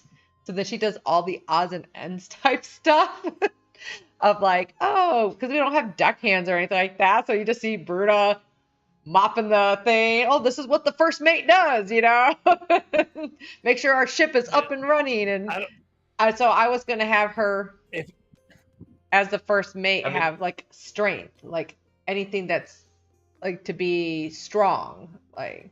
Mm-hmm. So if something like a cave-in happens, I can say, oh, my experience. I looked in the book. I gotta relook at the experiences, but it says something like, Prog, what is blind sight? you can lift somebody out of it. If blind sight is the same as like blind sight in D&D, it's essentially like you don't. Basically, it's like a range in Right. which Look you at can sense things around you. They give you examples of Um, experiences. Yeah, they show you on here too. Like Like you, bodyguard, con artist, merchant, blah, blah, blah. yeah. Right now, the experiences I have set while we were working through his stuff was earnest student in tactical ordnance Oh, is that a... because he's a war wizard. Okay. Is that a druid thing or a cleric thing? It says you get to choose 3 experiences. For a druid? That might Is it- be. We That see might two. be. Yeah, that might be his. Oh, that's because he's a clank. He gets an extra experience, I think. Oh. I mean, I see 2. Yeah, I only there. see 2 marks, but on the left-hand side it says 0 out of 3. But then it says 0 of 3. Yeah. Huh. Well, I think if we can swing into instinct, I think navigation could be good, like map charting, navigating storms, things like that, trying to Makes sense to for the reason a way claim. through problems. Yeah, and if we're saying that we could do captaining via knowledge, then Draxus could probably swing it because knowledge is going to be his primary stat. Okay, that's fine. I mean, But knowledge is fine for a captain. I would say knowledge or presence because like you need to get people to work for you, but I don't think anyone has great presence, so knowledge could be it too. You can lead through knowledge. I think knowledge is a good idea. And then I won't have the experience right away of being a captain and whatnot. Dude, I feel like that's something. This that, guy like, has no presence or experience. This is gonna be a mutiny as fuck. I mean, I feel like this is because like this is just the start of them doing Yeah. this. So Well, I feel like we'll have to get like how long have we Basically, been a crew? on level. Yeah, you guys now through this thing. It's up to you guys how long you've been together, but you've been together long enough that they would have at least approached you. You would have been at least somebody who's done this. Successful. It's like not necessarily super successful, but I feel like we were more smugglers. What do you guys think? Yeah. Like, because we're in a small I skiff. still feel like he probably hasn't captained a ship before at this point. But you're our leader. Like, so maybe we look as an look at. experience right I mean, you guys could have lost your captain, and now you're just kind of like, I'll be captain type thing. Yeah.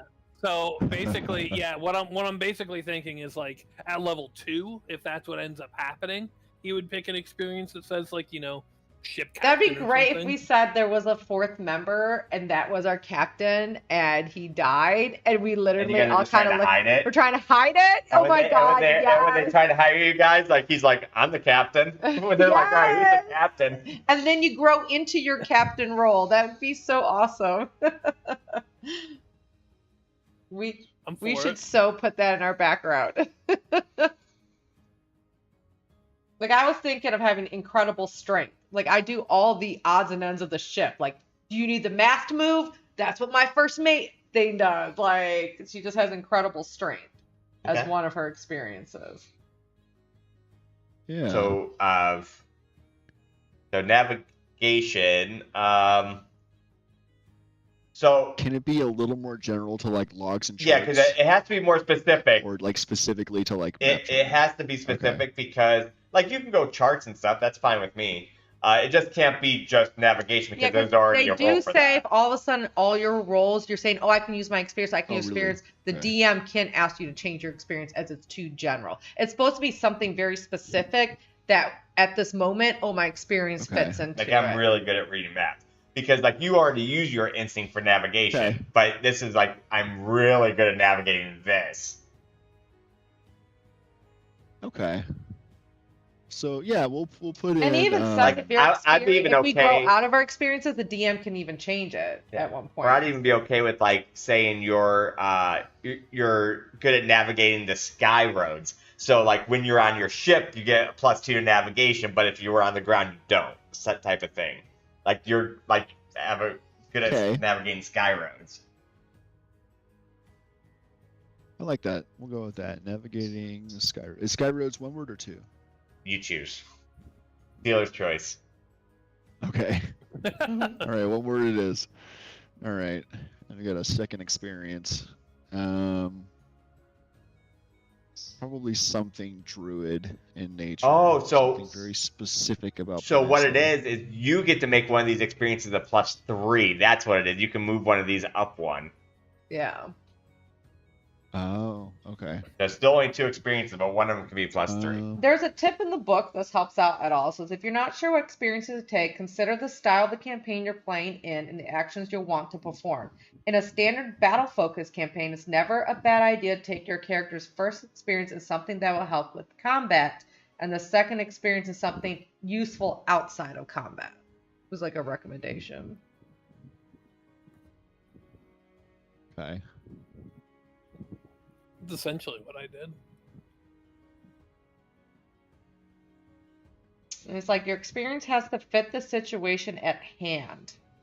You can use that experience to showcase their expertise. But before you make an action or reaction roll, you can spend a hope to add that experience's modifier to the roll's result. You can pick like a swordsman, so whenever you use a sword, you can spend a hope to use +2. Would that be specific enough, or no? Okay. Because that's the problem. If you're using it for every roll. That's what I'm wondering. That's why when you said pick one for combat, what else? Combat. Well, the one thing I saw, like in the Age of Umbra, he had the experience of being scary or whatever. So when he popped up, his intimidating or whatever, he got to roll But like these are saying like sharpshooter, swashbuckler, map maker. Like what would? Yeah, so I guess maybe you don't have to be as specific as we thought, if that's the case, but... I mean, I guess you are spending hope every time. Yeah, you do it's it, not like so it's free. not like you Yeah, have infinite true. hope. But like I would Yeah. say, like you can do it in like combat, but you'd have to specify it to like a certain item. Like if you use a sword, you can be Yeah. a master swordsman, but you do have to spend +1 hope to get +2 to your roll. So it's not like it's free to do. Yeah, and sometimes you won't have any hope. Yeah, but you can't just I get +2 to all rolls, but I get +2 to a sword. If I carry a sword. And if that seems you more find a example. better weapon that's not a sword, well, you can choose to keep the sword and get the +2, Or you you don't can create get in the story that you start training that weapon, and Jay says in so many months Yeah, because you become can technically change your experiences up to the DM, but it does take time. It's time. It's like not like instant. swap out. Gotcha. So it says with a +2 modifier, so it doesn't have to be a certain knowledge, presence, instinct. Say if the situation you called for knowledge, but it was something to do with navigating the sky roads, you would just get a +2 to that roll then. Mm-hmm. Yeah. Okay. It doesn't have to be, this is a +2 to knowledge only on this experience. No, yeah. It's just a +2 modifier. Yeah, it's a +2 to navigating sky roads.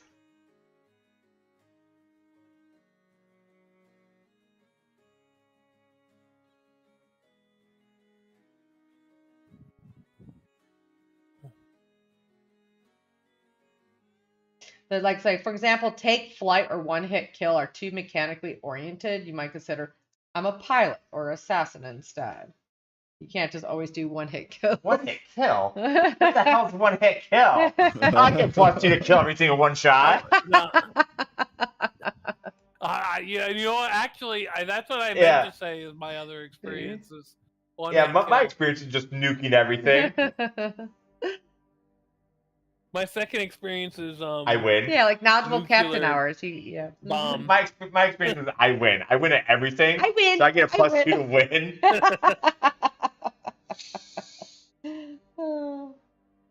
Have we chose the second experience yet, Marshall? It feels broad enough that 100% win. it's hard to come up with something immediately.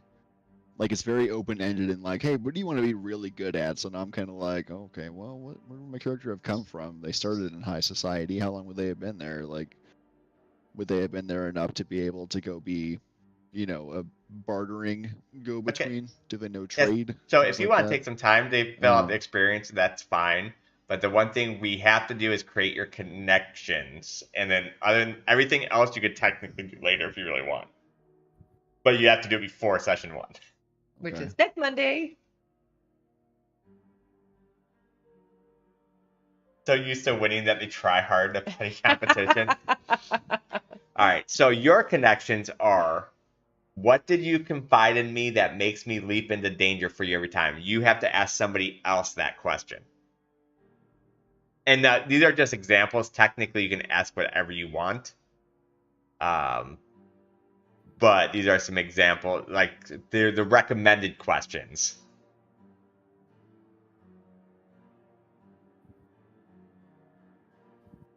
So, of the Clank having a connection.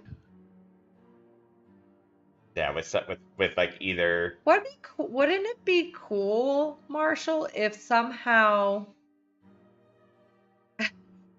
that Bruna was like, because I got stuck in the low society and everything like that, that I was having to clean up the Clank yard or whatever, and she saw you and pulled you out of like being all rooted in all these vines and stuff, and then was like, oh, what's this pendant, and put it on you.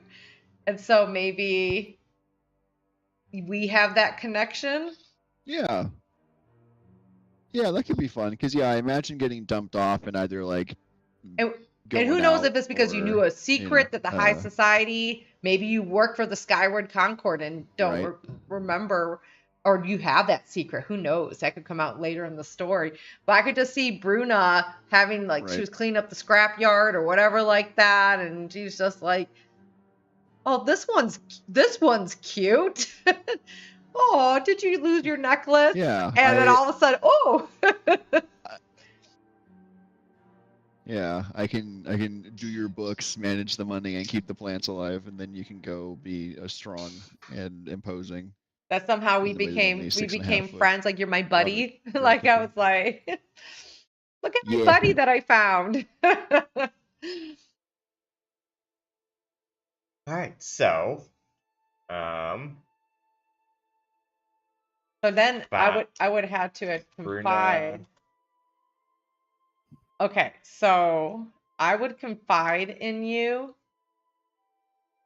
That I'm terrified of drowning.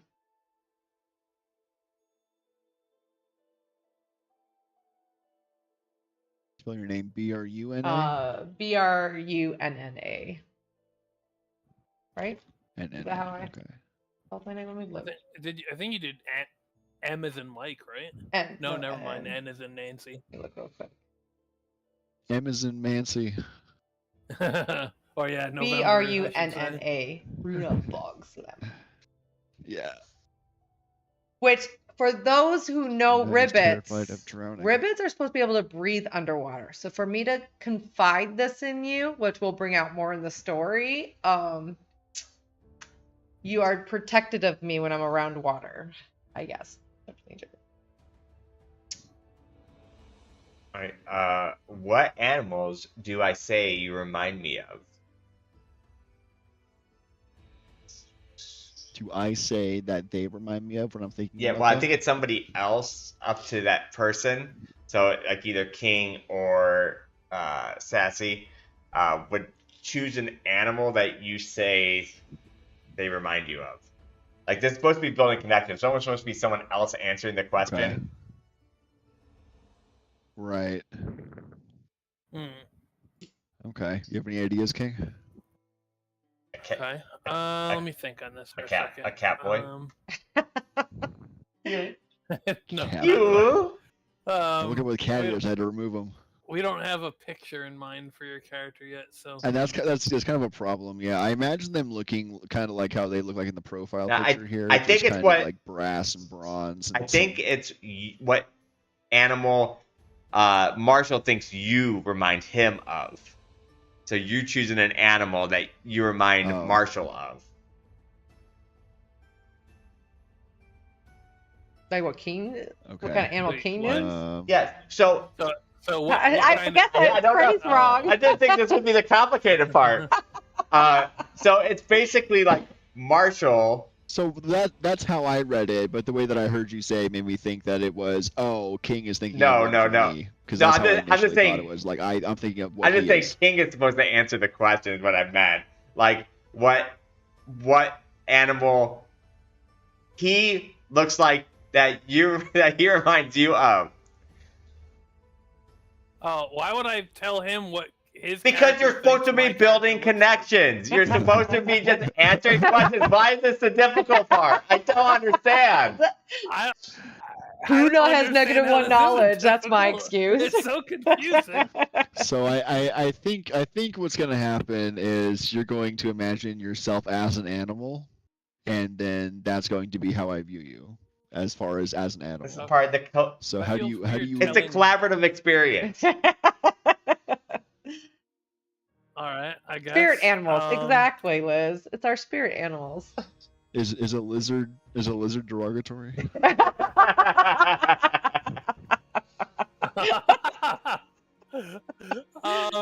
You remind me of a dragon. Honestly, I feel like a friggin' robot would just like take the most logical answer, and he probably would just say "fucking lizard." So remind me of fuck it. Big lizard. I love it. That works great. Go for it. See, there you go. You were thinking from his perspective about your character. It's good job. Nailed it. How do you spell your character's name, King? Draxus is Draxis. Draxus reminds It's my me lizard friend. of a big lizard. All right. Okay. Hey, King, what affectionate nickname do you? No, I'm just kidding. What affectionate nickname have you given me? So I feel like Bruna, Yeah, with probably. being my buddy, I would have given him a nickname. Bolts for brains. See if I'm looking at this Don't give him the claim. same nickname as your other robotic thing. No. I am not battery operated.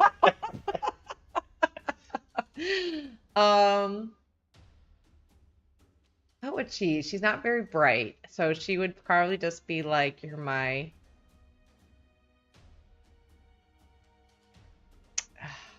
You would see me taking care of plants all the time, but then also like managing like documents or papers or poring over a book or reading a map or like discovering places that he would eventually go to seek for answers. So it would have been maps and plants. Okay, so let me call you. Mappy Planning. Mappy planning.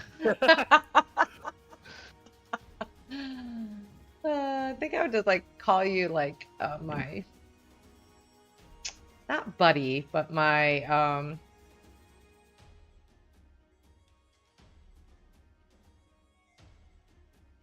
my cog planty. My cog planty. Okay. Cog planty. That's what Okay. I heard. Well, COG, like machine. Right? Okay, no, okay. Dumb name. Yeah. No. It's But up to you. You would also. Or just Well, cog, I mean, I like maybe. the Maybe I just train call of you thought, cog. because like you would have seen me. You would have seen me go from just being like a motionless hunk of metal to like watching plants grow out of me, like abnormally, and trying to figure out where they come from, and they just kind of like seem to come out of the metal, and you remove them like plants, and they grow back. I just call you. You're my hunk of metal. That would fit your character more. This is my hunk of metal, buddy. Yeah, that would fit your character. Mhm. My hunk of growing metal. All right, I think your character is done now. I mean, other than you have to go back and fill out the choose your descriptions and stuff like that. And but- another experience too. I yeah, think. and another Yeah. experience. Bruna calls me a hunk of Yep. metal. Hey, he's just a hunk. You know, hunk of metal. Yeah. But he's my hunk of metal, so you better not mess So- with him. Now, your beast forms early on, you're going to get to choose. And now remember, you can play with these however you want, so they have generic names. Like one's an agile scout, one's an aquatic scout, like an eel, fish, or octopus. The agile scout is like a fox, mouse, or weasel. A household friend, cat, dog, or rabbit. A nimble grazer, like a deer, gazelle, or goat. A packed predator, like a coyote, hyena, or wolf. Or a stalking arachnid, like a tarantula, wolf spider, etc. Those are your starting ones. But you can see that on your character sheet under beast forms. Okay. He's rusting, trying to save Bruna from water. Lol. Look at my hunk of rust. Thanks for saving me, hunk. Salt water does hell on my chassis. So now you're starting with 10 evasion, 3 armor. Your damage thresholds are 7 and 14 because it's your armor plus your level. So do you understand how all that works yet? I watched a brief video. Basically, there's a number they have to beat. If they beat it, they do a mark of damage. If they beat it by a certain threshold, they do 2, and a certain threshold beyond that, they do 3. Yeah. So basically, Oh my god, it maybe I takes. should call him And my then little you rust can opt nugget. to spend an armor to reduce the damage by 1 tier. That's better. right? Sassy's now going to call you. My your- little rust nugget. I found you. You're a nugget. Rust. Yeah. My nugget. little rust nugget. There we go. So yeah. So they. Calls me her little rust nugget. That's 100% wrong. But this is Bruna. She's not very bright. So yeah, so like basically your evasion is like your AC. So if they beat your evasion, they roll a damage die, and if that damage die is like a 1 to 7, it's minor, or I think it's No, 1 no. to Once 6. you hit 7, Yeah, it's 1 major. to 6, it's minor. 7 to Right. 13, it's major, and then 14 and up, it's 3. And if it doubles your severe, it's 4. So like if they hit you for like 28, it's 4 damage. So the way Okay. it works is you can then spend an armor to take away 1 severity. So like if you're hit for 6 and you use an armor, you get hit for nothing. If you get hit for 9 damage and use an armor, you only take 1 hit point instead of 2. And you can only spend 1 armor per You can only hit. spend 1 Yeah, armor like per Sassy turn? can use 2 Okay. armor because of her class, but like everyone else can only use 1. Okay. And then so I guess we'll go more into the general rules like as we go. So I guess now we will go let's make want to make your character king? Or Yeah, at least go I know you already did, but you go over your character. What'd you say, Sass? Yeah, go and do King's character. Sure, we could do that. Alright, so Or do we want to finish doing everyone's connections? I think wasn't there like you did all the questions? for right, him? well that's why I'm going but that's Well, why I'm going over each character, and then when we get to that part with your character, then we'll go over your connections. Like Okay. I know your character is pretty Sure, much sure, built, sure. but we can tell stream and I can input it just to make sure I have a backup of everyone's character. So we can Yeah, go over. sure. We don't have to go over like everything about it. We can just go over what it is. So you are a wizard, right? Okay. Yeah, so I'm going with wizard, School of War, so a war wizard. For traits, I'm going with +2 knowledge, +1 agility, and +1 finesse with a -1 in presence, and my strength and instinct are just at +0. Okay. What's your starting weapons? My starting weapons, I went with the Great Staff, which is a 2-handed magic weapon, but I want to flavor it as a pistol, like a magic pistol, essentially. That just shoots like magic Would bullets. it be like a rifle or a pistol since it's two-handed? Yeah, I suppose it is 2-handed, but I mean, however you want. I can just... maybe it's just like a. You could have to hold it. Maybe it's a Magnum type big gun. Yeah, Two you have hands. to just use 2 hands. Like you have to put both hands on the handle. You know, like a heavier gun. Yeah, that, or maybe it's like it's 2-handed because like it has like a power source that he has to be touching to like feed energy into to fire it. Yeah, or something. I mean, it's just, yeah, that's fine. Yep. Okay, so we have that. And what's the other weapon? And I actually even had a picture pulled up, but I think I closed it by accident. That session's ruined. For his gun.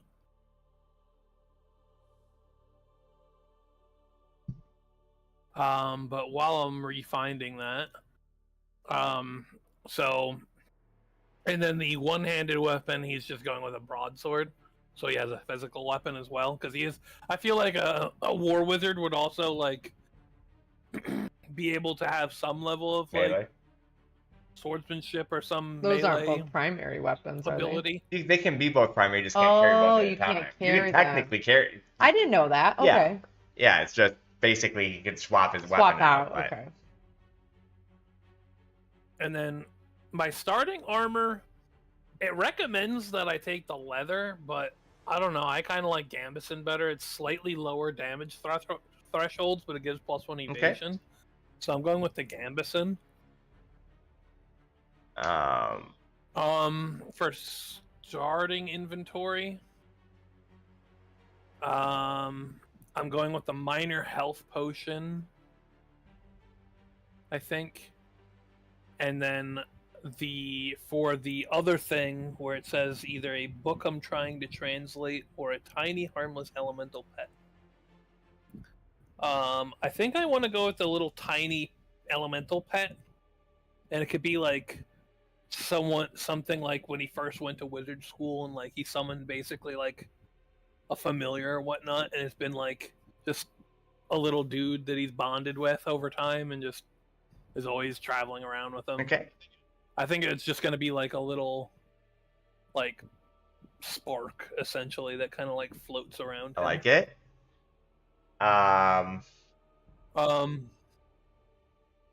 It asked me what I decide to carry my spells in. I'm a wizard, and he's a war wizard, so I kind of envision it to be like a metal plated tome, and then it's like connected to him via like chains, so it's like less chance of losing it. I love it. Hi, Sarah. Thank you so much for the raid. Thank you. I know Sarah's a big D&D player, so I hope I don't know if you checked out Daggerheart, but we're going to be starting our own custom campaign. Love it. Love it. Sorry, Kane. Go ahead. No worries. It's yeah. So far we're having a lot of fun with this character creation. Yeah, it's been a great session 0 so far. Yeah, we haven't done our deep dive on Wizard yet, so this is all kind of new to me. So, what's your 2 domain cards? And then for my 2 domain cards, I'm going with the Book of Ava, which gives me the ability to do a power push, which is you make a spellcast roll against a target within melee range. On success, they're knocked back to far range and take D10 plus 2 damage using proficiency, so it scales. So if something gets in my face, I could use that to shove them back. Right. Now, the domain abilities for Wizard are kind of unique in that a lot of them have 3 options on there.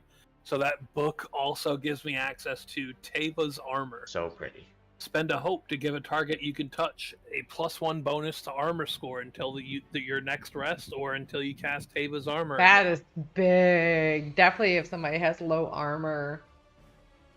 That's pretty big. Yeah, I kind of imagine that either being something he'd either cast on himself or just keep casting on Bruna. It's like, she gets hit. Damn it. Oh, she got hit again. Damn it. All right. I can't do that too many more times. Here we go again. Right. And the last ability that book gives is a ice spike. Make a spellcast roll to summon a large ice spike within far range. If you use it as a weapon, i.e. to like hurl it at someone, you make a spellcast roll against the target's difficulty instead, which I guess would be like against their evasion in that particular case. Mm-hmm. Yeah. And then you deal D6 scaling damage to your proficiency. Yeah, and you can success. kind of flavor that however you want to. Like, it can just shoot up, or it can go through them. But like Taliesin, because Taliesin uses this in Age of Umbra, and he uses a lot of like very creative ways of doing it. Like the one guy was like floating down a river, summoned an ice spike so he can grab onto it and not drown. Yeah, he's very creative with the ice spike. Yeah, it definitely has some, because you don't have to use it correct. As an attack spell. What's the sec? And I imagine I don't even have to necessarily flavor it as an ice spike. It could be like, I don't know, an earth spike, whatever spike. Yeah, don't see what you can do however you want, for sure. Yeah, because it doesn't.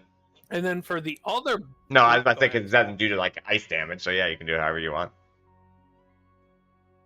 Yeah. And then for the other book, or the other domain card, I'm going with the Book of Typhar, which grants me access to 3 more things.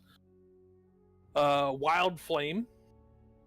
Make a spellcast roll against up to 3 enemies within melee range. Targets you succeed against take 2d6 magic damage. Next rest pog. And must mark a stress as flames erupt from your hand. And then Magic Hand. You conjure a magical hand with the same size and strength as your own within far range, and you can use it to, well, it's basically mage hand. A way better mage hand. It actually uses your strength and stuff. Way better. Well, it depends on how you look at it. It could be worse or better, because my strength is a +0. True. Well, then again, I suppose I was about to say, it only has a 5 pound. Yeah, I was about to say you can barely do anything. So, yeah, no, never mind. It's better. It's better regardless. And then the last thing it could do is Mysterious Mist. Make a spellcast roll of 13 to cast a temporary thick fog that gathers in a stationary area within very close range. The fog heavily obscures this area and everything in it. Yeah, that's nice. Yeah, so that's pretty cool. Some other options I had, there was like some healing stuff, or basically the equivalent of like guiding. Yeah, I didn't know Wizard had this Wonder Tree. Yeah, they have like a lot of. They can become healers. Wizards can be healers. Basically, they have the Splendor. It's pretty cool. And then that's that for Heritage Dracona. We went over that. For the community. What does Dracona do for their heritage? I don't know what Dracona does. I haven't done that. Oh, right. So no, you're fine. Sorry. So Dracona resemble wingless dragons in humanoid form and possess a powerful elemental breath. I mean, they're for anyone who plays D&D, they're very familiar to Dragonborn in like 5th edition D&D. Pretty much the same dealy. Now their abilities that they get are it's scales. Your scales act as natural protection. When you take severe damage, you can mark a stress to mark 1 fewer hit points. And then they have elemental breath. Choose an element for your breath, which for me it's going to be electricity. Okay. You could use this breath against a target or group of targets within very close range, treating it as an instinct weapon that deals D8 magic damage using your proficiency. Well, he's not going to be very good at using his breath weapon. But you know what? That makes sense because he's not a very good Dracona. I love it. He had to learn his magic. He didn't have an instinctual. So you know what? It's a flavor. I like it. He goes to use his breath weapon and he just like a little puff. Yeah, right. I love it. Community. I'm going with Seaborn. I'm going to say that like it was probably like a fishing community that he was brought up within. Just basically got raised by some humble like fisherman and his wife. Maybe they had a little bit of land to farm. They probably would have had. It probably would have had to be like they had like a little boat that they traveled off island, or they're sky fishers. That could be fun. Yeah. Sure. Yeah. Yeah, because the mega cities like doesn't really have land like you would own like that, but yeah. Yeah, but generally just as long as they wouldn't be someone that's like well off. No. They're just kind of like they're not doing terrible, but they are by no means people of like. No, you'd almost think of like the boat. These are your adoptive as almost parents. Like like those little villagers in like Vietnam and stuff like that. You always see pictures of it. You don't have to be rich to own a little ship, but something like that. Yeah. For the description, I mean the portrait kind of sells the description, but I put clothes that are deep blue, and I went deep blue overcoat that seems freshly cleaned and well cared for with gold trim, and then with a vest and undershirt underneath.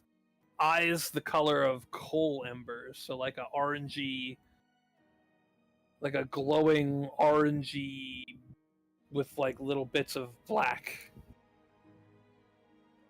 And then his scales, the color of Azurian skies.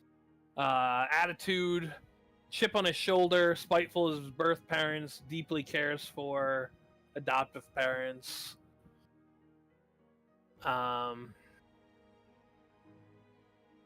Background questions, which we might have skipped over that but then again, that's because he's kind of he needed more time for it, so we just skipped over it. But you can feel free. So for me, it says, what responsibilities did your community ones count on you for, and how did you let them down? So we kind of already covered this. Birth parents, except for I kind of added one part. Birth parents expected him to be the eventual new head of the family, failed by being a non-natural caster.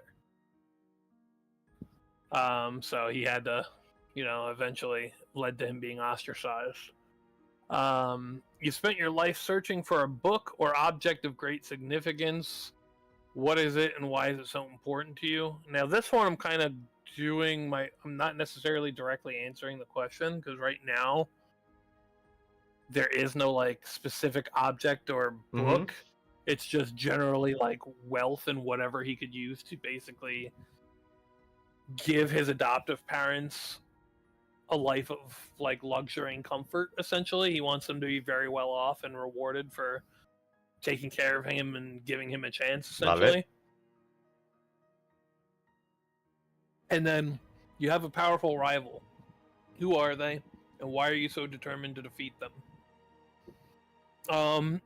Generally speaking, it's just pretty much his family, his birth family. It's the Stormwing family. But more specifically, I'm saying that he has a younger brother that's just basically like extremely skilled. That's awesome. That's like that. And he was just like an absolute like dickhead. I love it. Sibling rivalry. Going to experiences. The experiences I picked were earnest student. So things where like he needs to apply himself to learn. Generally when it comes, I guess being that we want to be a little bit more specific, it would be in regards to scholarly pursuits, or well, being that he was going to school for wizardry, like I guess, book learning. Book learning. And then his other experience that I have right now is tactical ordnance. Specifically when it comes to just large scale battle or like ship battles, not so much like one-on-one dueling, which kind of makes sense for like a war wizard. Yeah, for sure. And then connections, which is the fun part where we all collab. Yes. So it's the first question I have is, which I guess, I don't know if this is someone asking me that or whatever, I'm just going to read it. What favor have I asked of you that you're not sure you can fulfill? So is that being asked to me, or I'm asking that? You're asking that of you're asking that of somebody else, and they're telling you. Like I said, you can collaborate it. Like if they say something that's just like they asked you to take nude pictures in the back, like you can obviously say no. You know, it's a collaborative effort. Or you go. I'll just throw that out right or now. You can say yes. I don't know. Yeah. Whatever you want. I'm just saying. You have any feet pics? Yeah. It's really into ribbon. Yeah. Those web feet. Hey, I paint my nails. No. Let's see.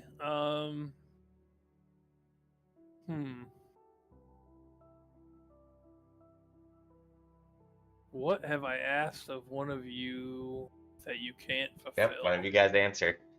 And I'll be right back. I'm gonna go grab a drink. Do you want a drink? Yes, please. Discuss. Yeah, I'm open to ideas. I'm brainstorming. Yeah, I gained the ability to cast spells innately after previously not being able to cast spells innately. That could be something you could be interested in, because you're wondering like, hey, you know, I'm supposed to be able to do this just by blood. Why can't I? And why are you able to all of a sudden? Can you tell me how you did that? Maybe I can't do that yet. That's a way to go. Okay. Yeah, that works.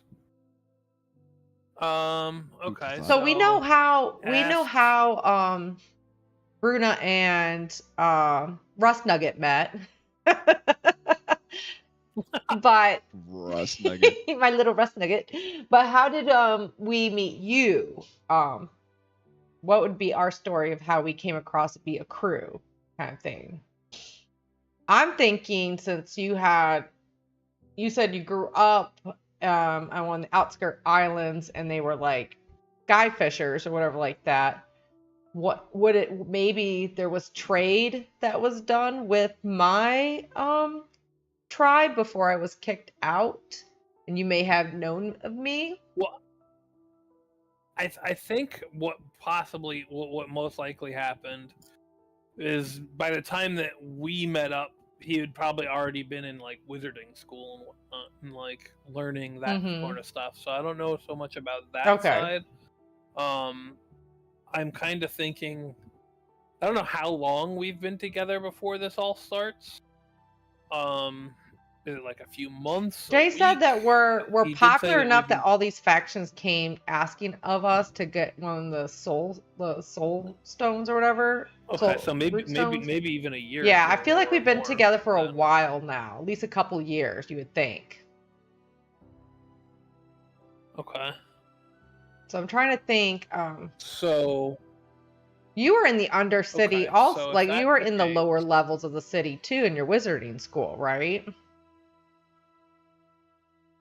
well, what I'm thinking happens is a big part of the reason why he is so attached to his adoptive parents, like worked themselves to the bone to like manage to get him to like a high quality Yeah. school. So he might have went to a higher end wizarding school. Still on book. And I feel like what might have happened at some point, and feel free to say no to I'm this. open for ideas. At some point, because you guys probably knew each other longer than the three of us have known Okay, each that other sounds legit. by what we've already Yep. established. Is at one point you guys were like, well, we're really hard up for money. We need money.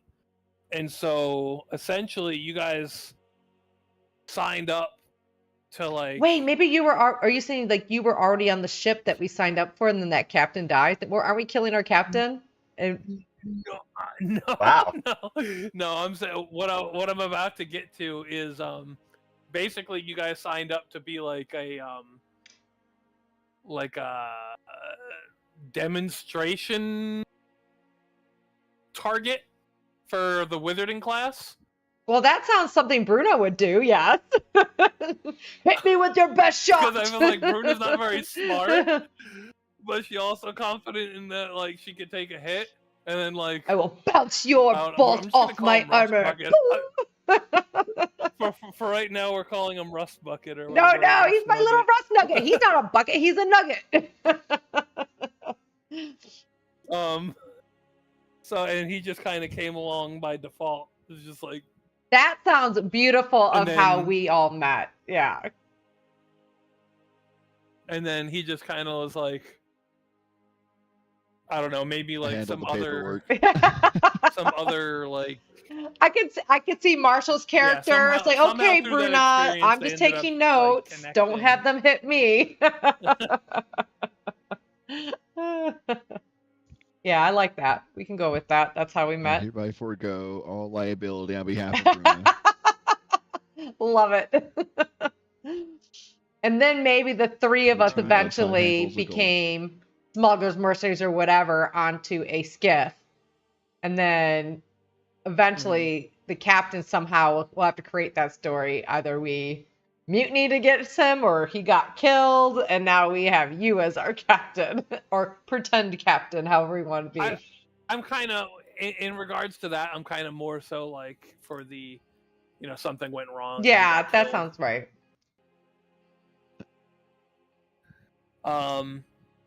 For the next connection I have, it's what weird hobby or strange fasciation do I thought we both answered share? this. No.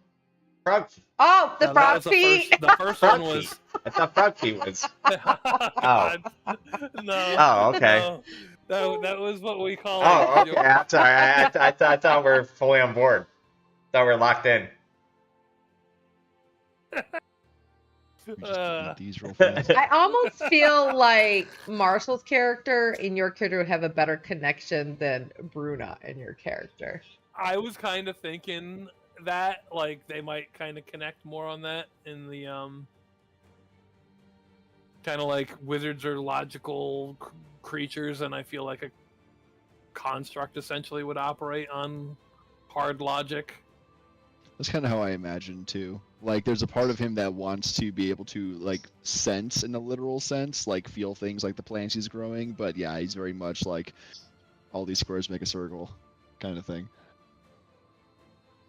Yeah. Very point to point, Now, what lines more connect. specifically? A weird hobby or strange fascination you both share?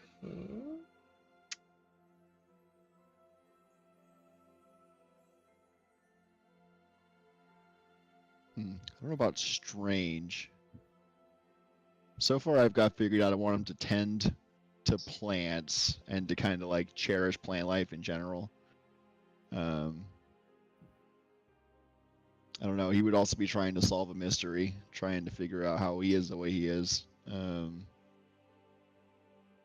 don't know the nature of unknown sources of magic. Yeah, we already kind of covered that in the first one. Or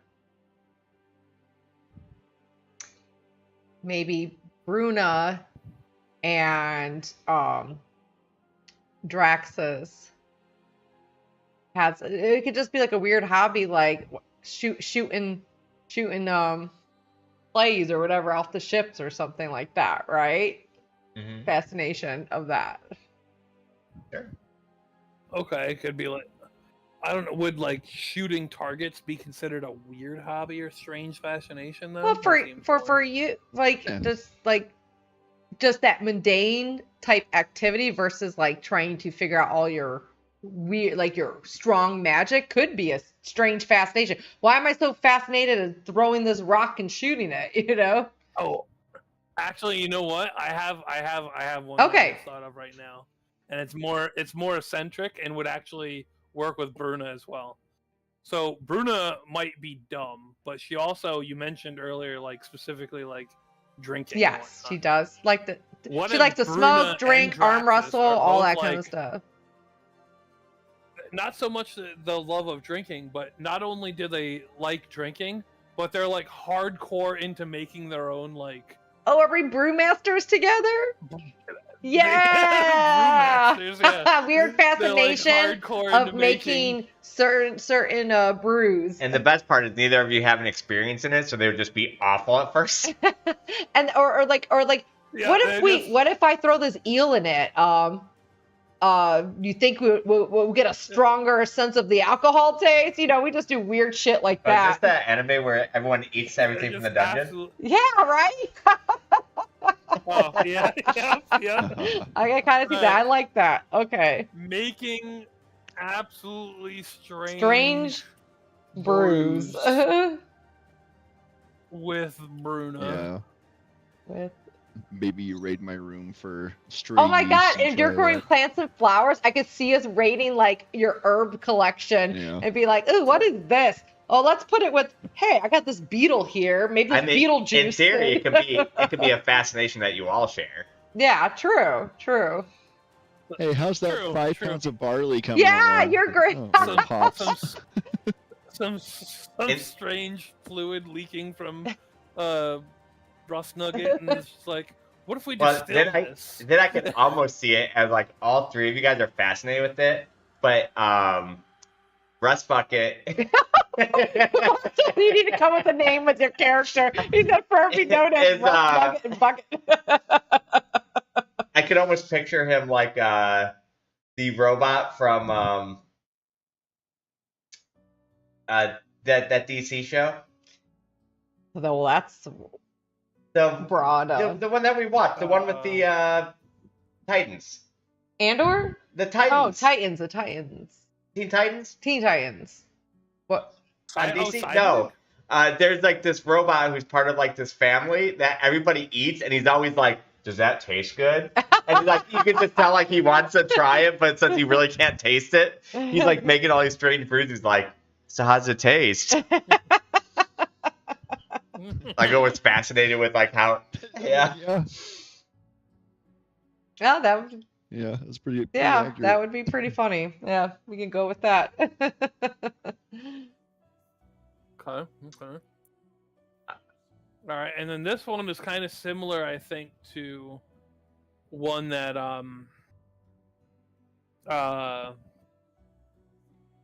Marshall had for his character as well. It says, "What secret about yourself have you entrusted only to me?"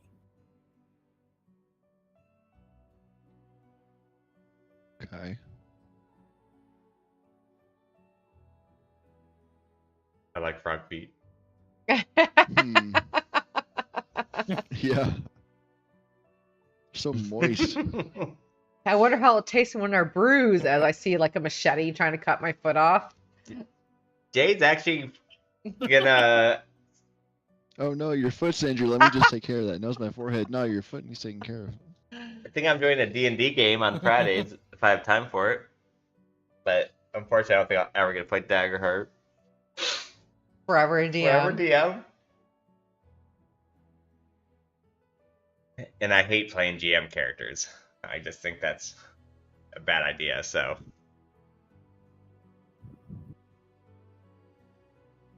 So what secret about yourself have you entrusted only to me? I guess it could be maybe something that I share with you. Could be something relating to how I ended up down in the Undercity, as it were, in the lower areas. Maybe I know something that could mean something for us, or to take advantage of, or something. I don't know, some scandal, some dealings, moving lots of valuable, something like that. Yeah, if I know why I got thrown out, maybe that's something I would confide in you. So maybe you could, if you were looking for my answer, the reason that I was thrown out and left for dead, basically. Okay. Draxus. Oh, maybe because of knows- your history, maybe a little selfishly, because you are Connect, part yeah, of a kind higher of family, connected, like a yeah. higher caste family.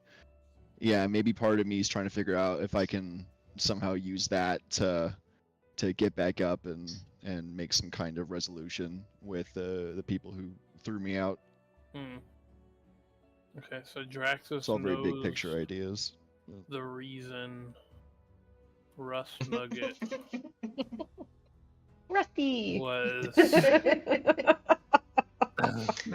Look what you thrown did. I didn't do anything. I was out. I was trying to think of all the nicknames I could get out of Rust Nugget, and the only good one is Yeah. Rusty. All right. So, I guess that would do it for King's character then. Then, Alright, and I get to start at level 10, right? obviously. Alright, I mean, I just wanted to make sure we're on the same Yeah, page. obviously. All right. So then here is. Bruna Bog Slammer. Oh. Go through my character.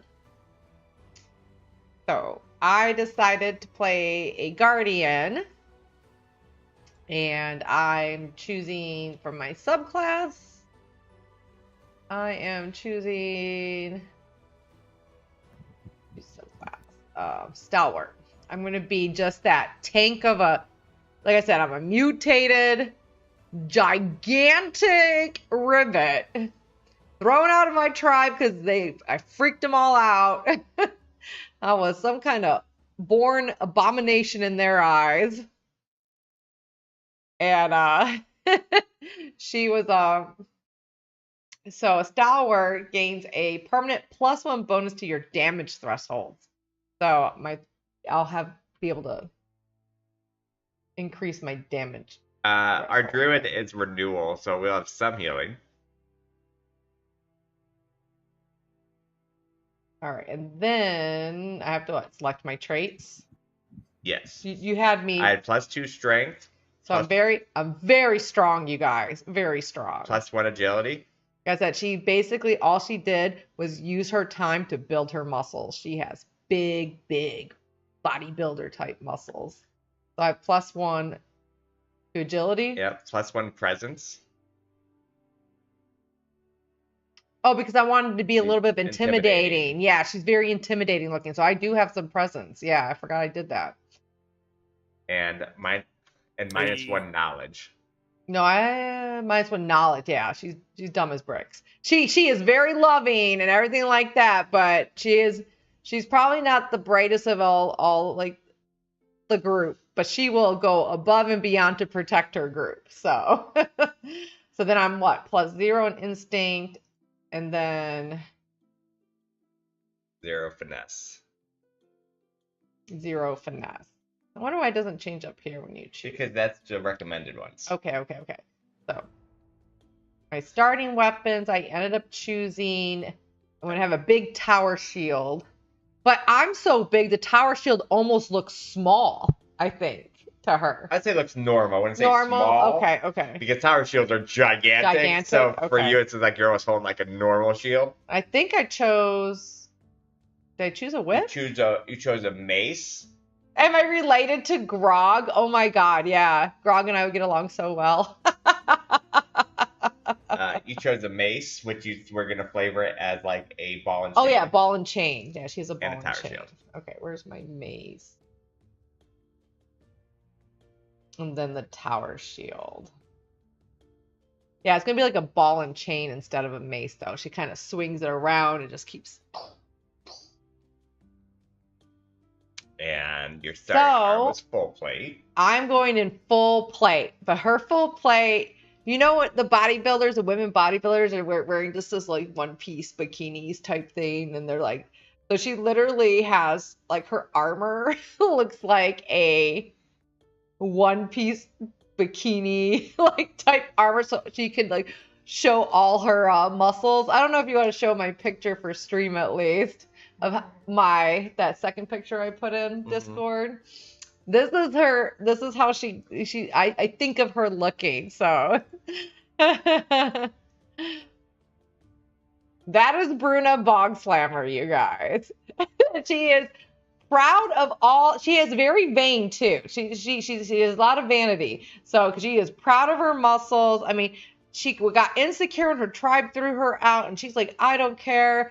I'm gonna get so strong that no one's ever gonna mess with me.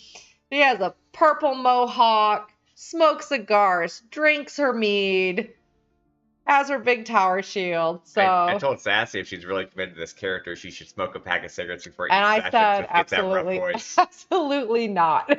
Yeah. I don't think I ate that. She's just gonna be. It's not Man, committed. she's gonna be a gym bro, basically, man. She's like a gym bro. She might be a little annoying on that. Clearly not a method actor. Nope. I told her she should No. very well at least watch that that movie from the 1980s of like Arnold Schwarzenegger where he does like the workout like before he was famous. So full plate armor we're taking. What is Yeah, it? that's it, Pumping- that's is it. that what's called Yeah. pumping iron to have for my character study?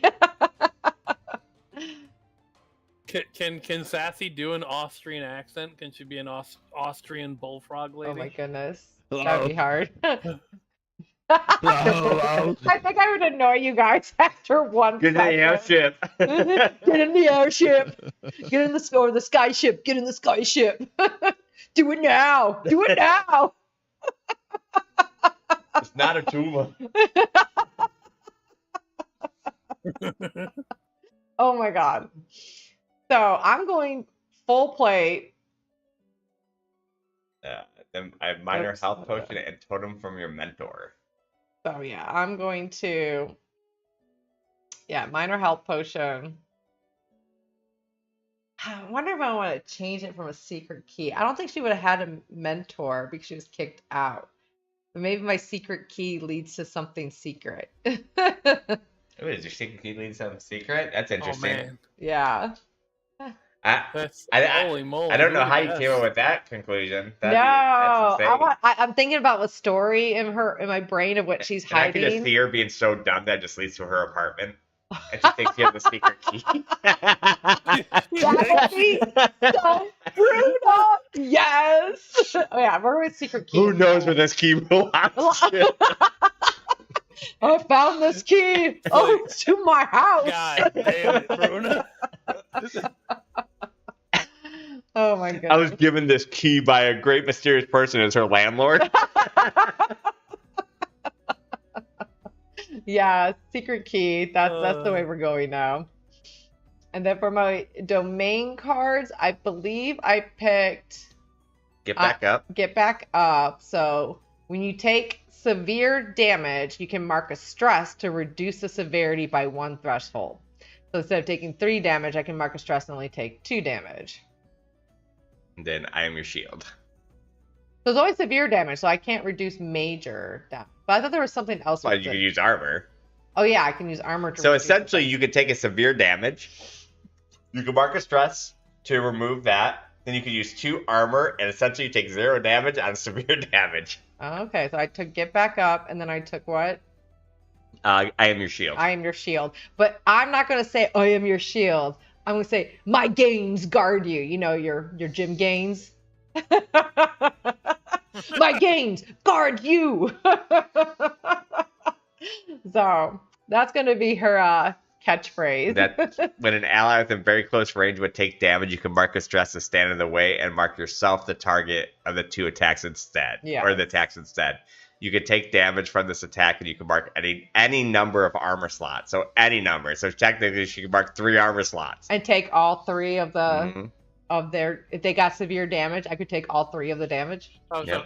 so even if something hit you for double your severe threshold and was going to do 4, you could potentially still negate the entire. But then she would use her threshold as well, so that would probably not end up being the same amount. Yeah. So she'd probably still be 3, and she can move 3. Essentially, she stands in the way of the attack. Oh, I didn't realize it was that strong. I didn't realize you An could. ally I within just saw very close range would take damage. You can mark a stress to stand in the way and make yourself the target of the attack instead. When you take damage from this attack, you can mark any number of armor slots.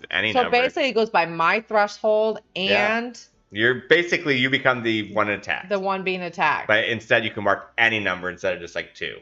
That's awesome. Yep, so I took those.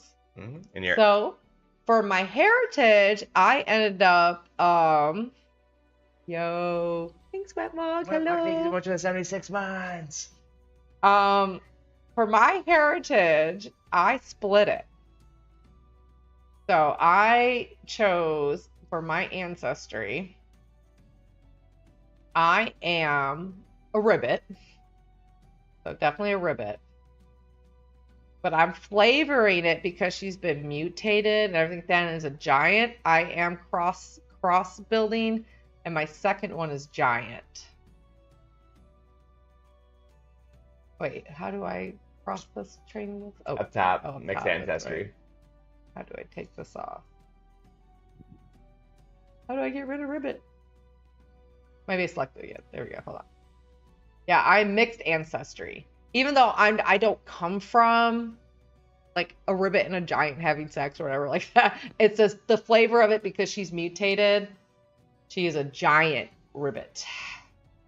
So, and when you split it like that, you can only choose one top part of your ancestry and one bottom part of the 2. So, yeah, well, yep, still playing quite a bit of Dune.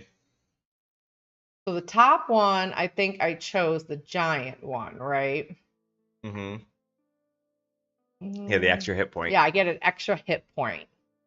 And since I'm going to be taking a lot of hits because my evasions will be 6, I thought that would be beneficial. So Daggerheart is a new TTRPG that was actually written by the creators who do Critical Role, which is like the most famous actual play.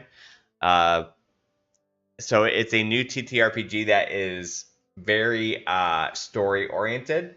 Like, I mean, it's a lot of action too, but it's not as strict on the rules, I should say. It's more narrative oriented. So yeah, it's pretty freaking baller. And it's brand new, so.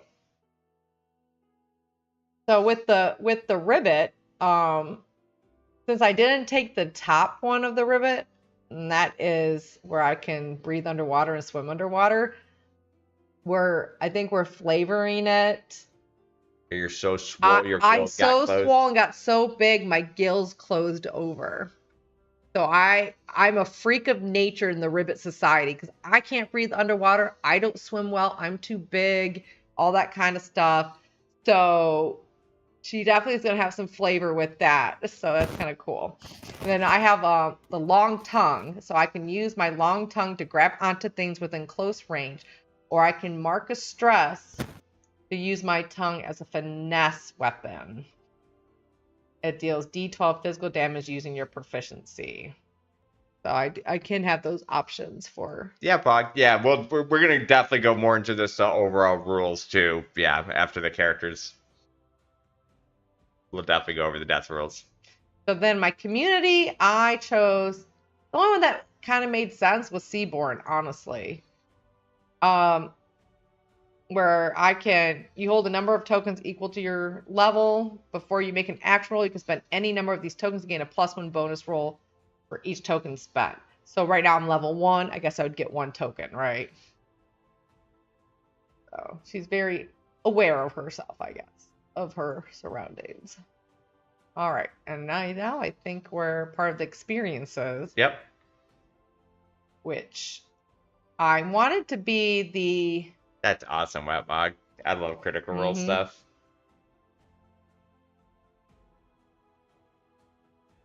So for my experiences, I wanted to have her have incredible strength. Okay. Just makes sense of all her bodybuilding. She's a bodybuilder, so I don't know if I need to do bodybuilding or if I need to put incredible strength. Well, literally incredible strength is an example down here, so. Okay.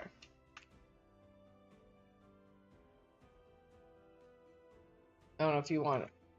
Are you just going to take mine at one point? Yeah. Oh my god, how do you spell strength? You should all just be able to import it directly to the game. Okay. So incredible strength. Well, I'm kind of having a hard time with my second experience because I kind of want, because she's so big, I was reading something about like you can do like a saying, like get behind me. And I don't know what that would pertain to, like rolling situations.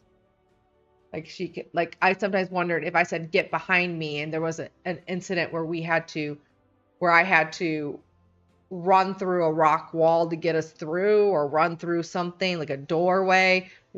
By me saying get behind me, making a way? Would that, you know, if I was the leader of that tag team type environment thing that you do, I would be like, get behind me, and I would get a +2 to succeed that. I can see that. Sure.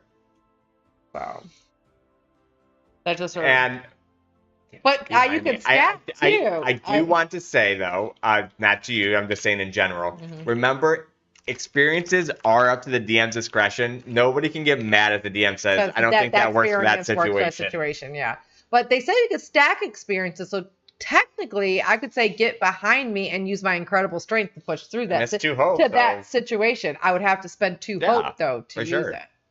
But like I said, experiences aren't free, so. Or say somebody was trying to go in hiding and they were in melee range of me, like touch range. Couldn't I just say, I would spend a hope?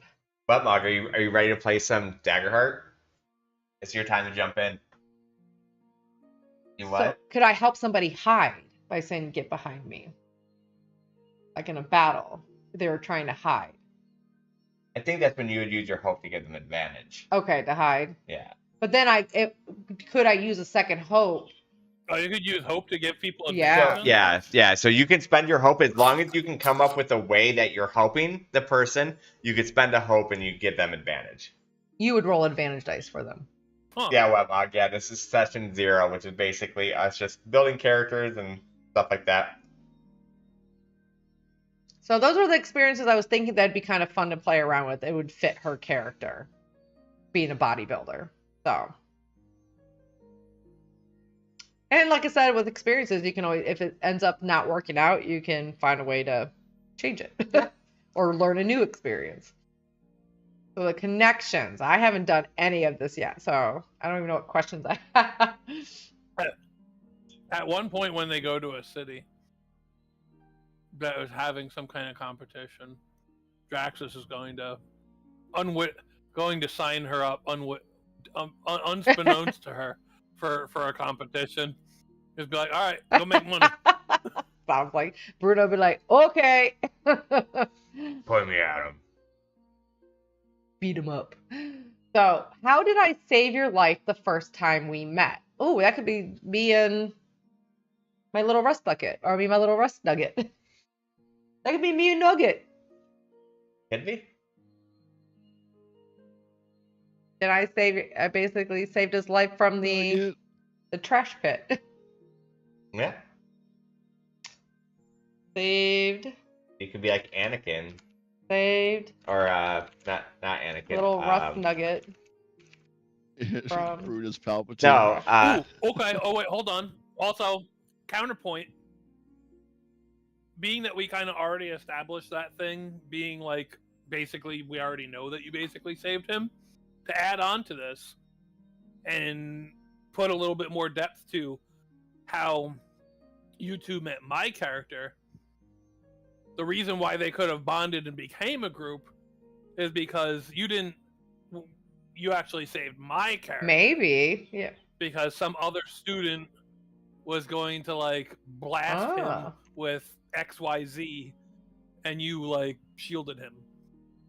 So saved Draxus from the DRAXIS. DRAXIS, yeah. Okay, Draxus. Yeah, from a jealous rival student blasting him away. Whether or not because you came from such royalty family or whatever like that, maybe the student just had something out for you, you know. Hey, save Draxus from a jealous rival student blasting him away. See, look, she's such a protector. She is. Also, I'm just going to put saved Little Rust Nugget from Trash Pit. From Trash Pit. Beautiful. Okay, so what small gift did you give me that you notice I always carry with me? Oh, so one of y'all gave me a small gift. So I feel like that would be Marshall's character would have given me. Some kind of plan. That would have meant something to me.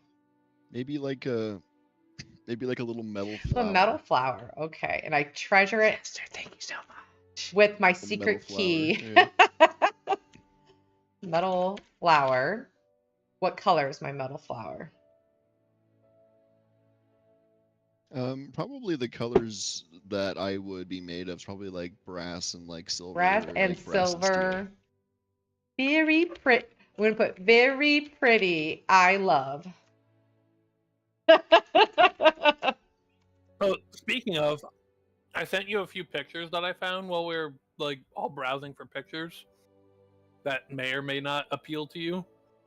Yeah, I saw some of them. I like some of the ideas. I definitely want him to be a little more linky, and for it to feel kind of like his chassis is like a bunch of individual pieces that are like aligned to each other. But yeah, those are good ideas. So I put, what small gift did you give me that you notice I always carry with me? So I'm thinking, because I always carry it with me, and I have like this full plate armor. I think I got it welded. Yeah, so for each class. I got the flower welded to my breastplate. So you can see it. I like it. Like it'd be a design. Okay, yeah. Because I love very pretty. Yeah, so each class like my muscles. has a list of creations that it has listed. Basically, this is just this game is very about being collaborative with everybody. So this is a way for like you to be able to ask other character questions that end up might spinning into a giant idea that might happen at some time.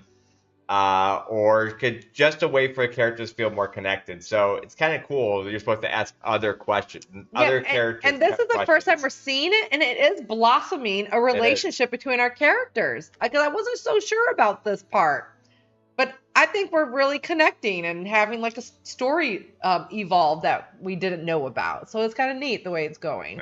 It is. Yeah. So like at first I was like, ooh, I don't know how this works. But I kind of like being able to, you're supposed to be able in Daggerheart, be able to world build together, character create together. And so you're making a more in-depth connections to the world and collaborative experience with the GM and the characters you're playing with. All right. So I'm going to also put welded to my breastplate. Okay, What lie have you told me about yourself that I absolutely believe? Oh, this seems like something Draxus would have told me. Seems like something easy for anyone to Yeah, tell you anything to believe. right?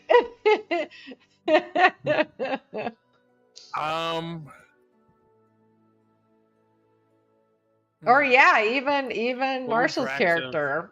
I think I would have. I don't know. Would a robot lie?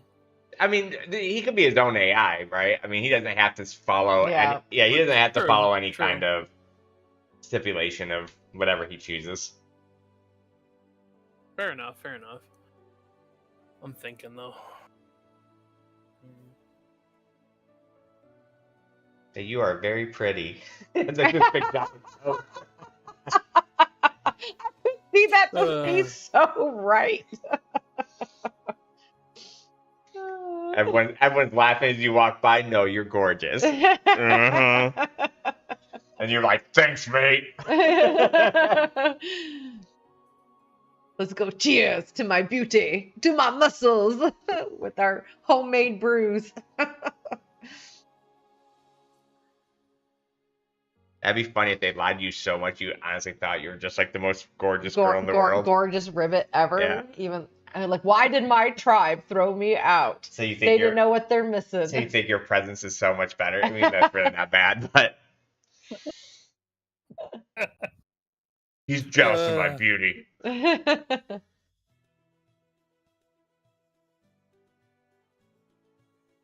Honestly, like, maybe. I I don't think know. that's Maybe funny. that's And both of y'all it, like, oh, you're just gorgeous. Yeah, you're very pretty. It's a Yeah, white it's lie. lie. He's Yeah, like, you know, like I'd be like, huh, I really thought I had it with this guy.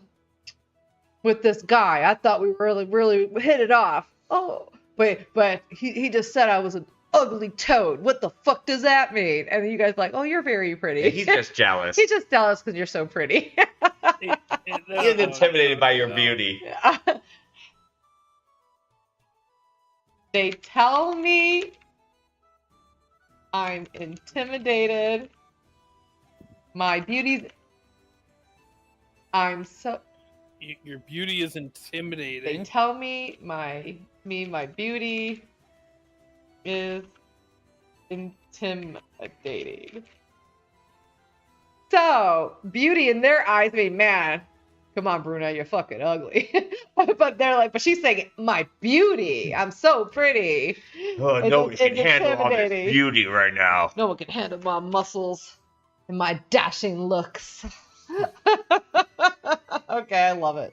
We're going with that. You just try to keep Bruna happy. I think that's you guys don't like to see Bruna angry, so. Okay, cool. All right, do we want to take a quick pause? Yeah, let's go ahead and take a 5-ish minute break and go use the restroom, grab snacks, do whatever. Oh. I hope you guys in chat are enjoying the session.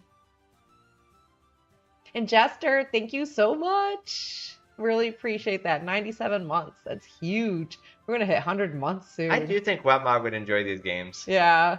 I do think he would. See.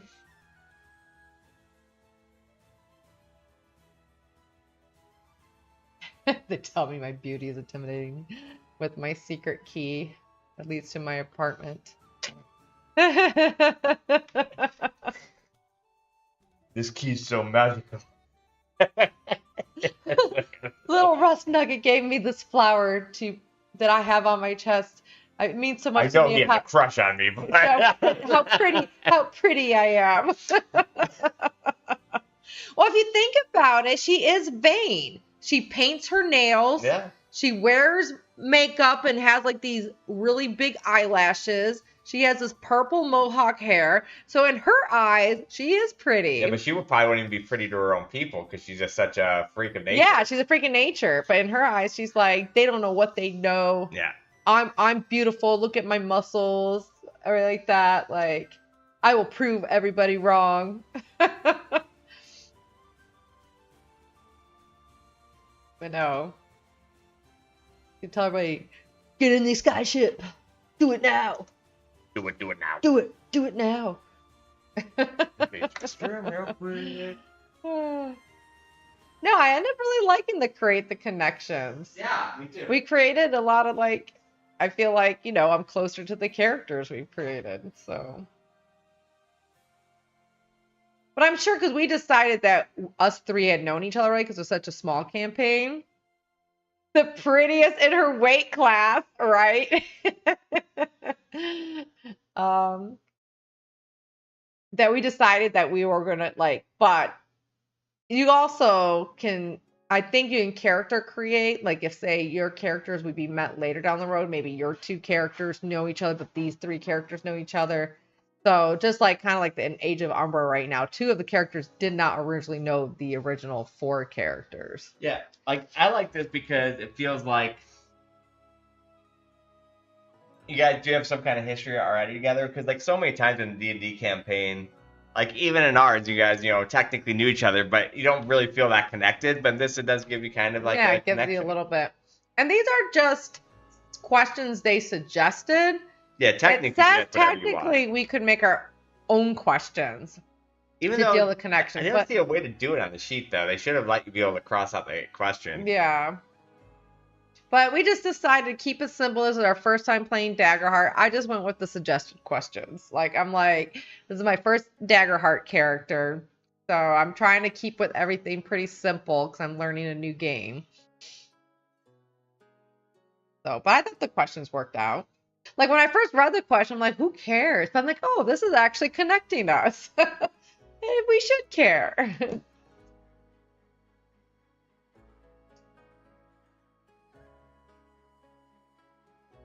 So, do I hit level up or is that something different? No, Okay. level up would clearly bring you to level up. So, did I do everything? Yeah, I think you're done. As long as you, I don't know if you did your description and background questions, but Oh, wait, I need to. yeah, No, anytime. I need to do that. Okay. Tight metal bikini plate. Eyes like amphibians. My mom asked if we're coming for the 4th. If we got the text, I put, yeah, Leslie doesn't want to, but I'll force her to go. Wow! Make me look like the awful daughter-in-law. Am I a daughter-in-law? Is that my name? Daughter. I'm your mom's daughter. Been with you long enough. That'd make it creepy. That'd make us related. Oh, yeah. Your no, daughter-in-law, my-in-law. okay? I need you to get over this whole I'm stuck in a washer fantasy, okay? The most glamorous giant ribbit there is, right? I love it. She's mutated. Jay came up with that idea when we were, so I told him I wanted to play a ribbit tank, but man, how will I play with the flavor of being so small and being a tank? And then we just kept like back forth ideas.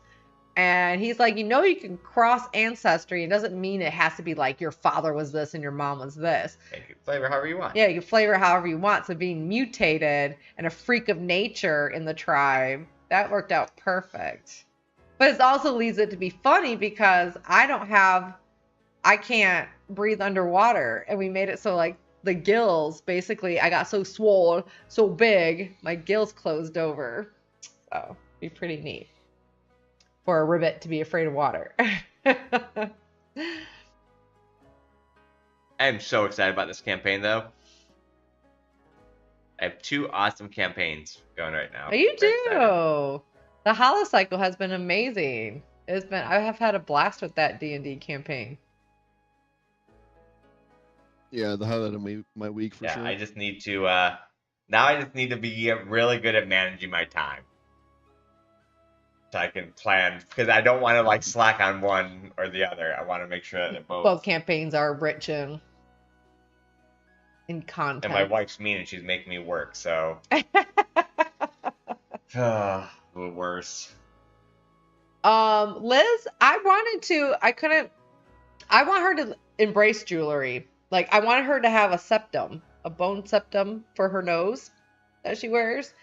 And then she will probably have, I would think some like dangling skull earrings and stuff. Like I said, she's a weird ribbit. She's just weird, you know? I love it. So the campaign is underwater. Oh no. You could have an earring that's just like a. Oh nut my in the God, bolt. yes! That's amazing. That would have been actually a really cool gift to her. It's just like literally a nut and a bowl, and she uses it as an earring Yeah. or like a nose ring. Yeah. she got Yeah, two. we can do it that way. We could almost make it a thing where Marshall's character does. Everybody just wants to keep Bruna happy, you know. Here, Bruna. And your inner thing is like, man, he has such a crush on me. Always giving me gifts.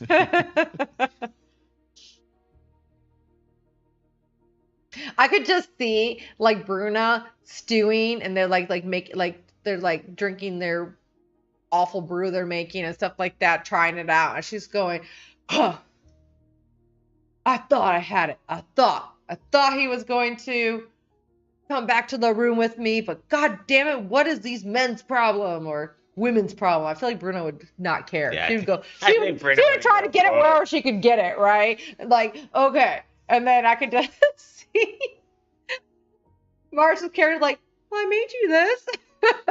Oh, thank you. Like her mind goes elsewhere. Yeah.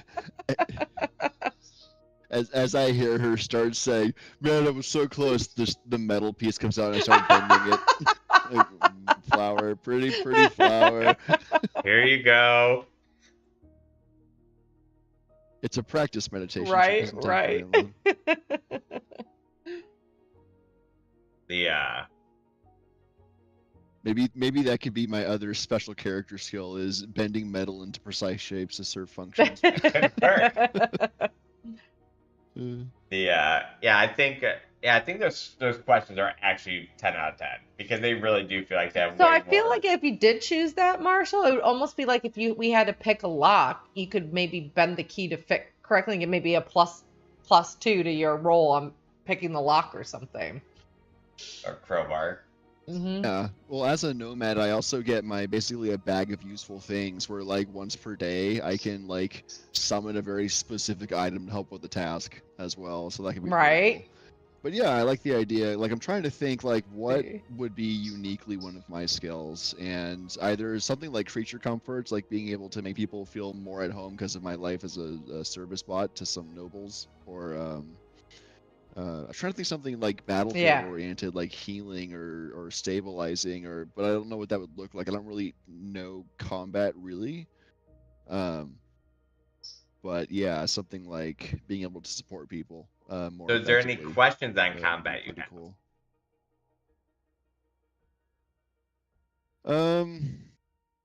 I guess what would be an area that I could influence, that I could be specifically good in, is kind of what I'm trying to figure out. I don't know how vague it needs to be, because like I was gonna go something like bartering, just like being able to talk my way through merchants and stuff. That'd be a good one. That's not combat, very yeah. It's I just don't know how important it is to have a combat one. I mean, I don't think it's super important to have a combat one. I think it's really just up to you what you want. Like if you don't have to have 2 combat ones or 1 combat one just because it says it. Like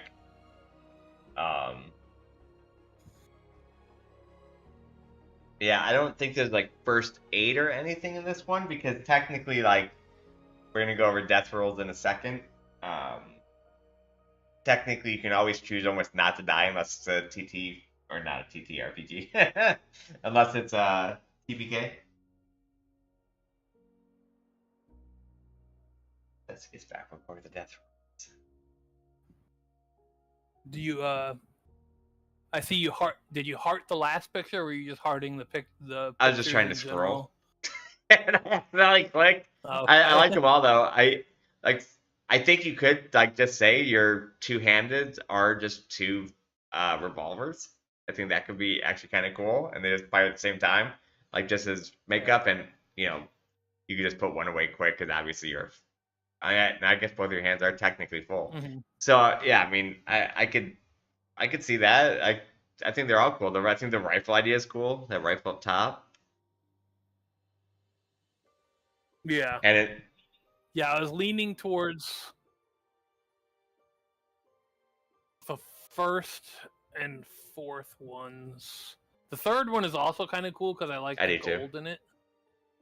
That kind of matches his overcoat, Yeah, I can see that. but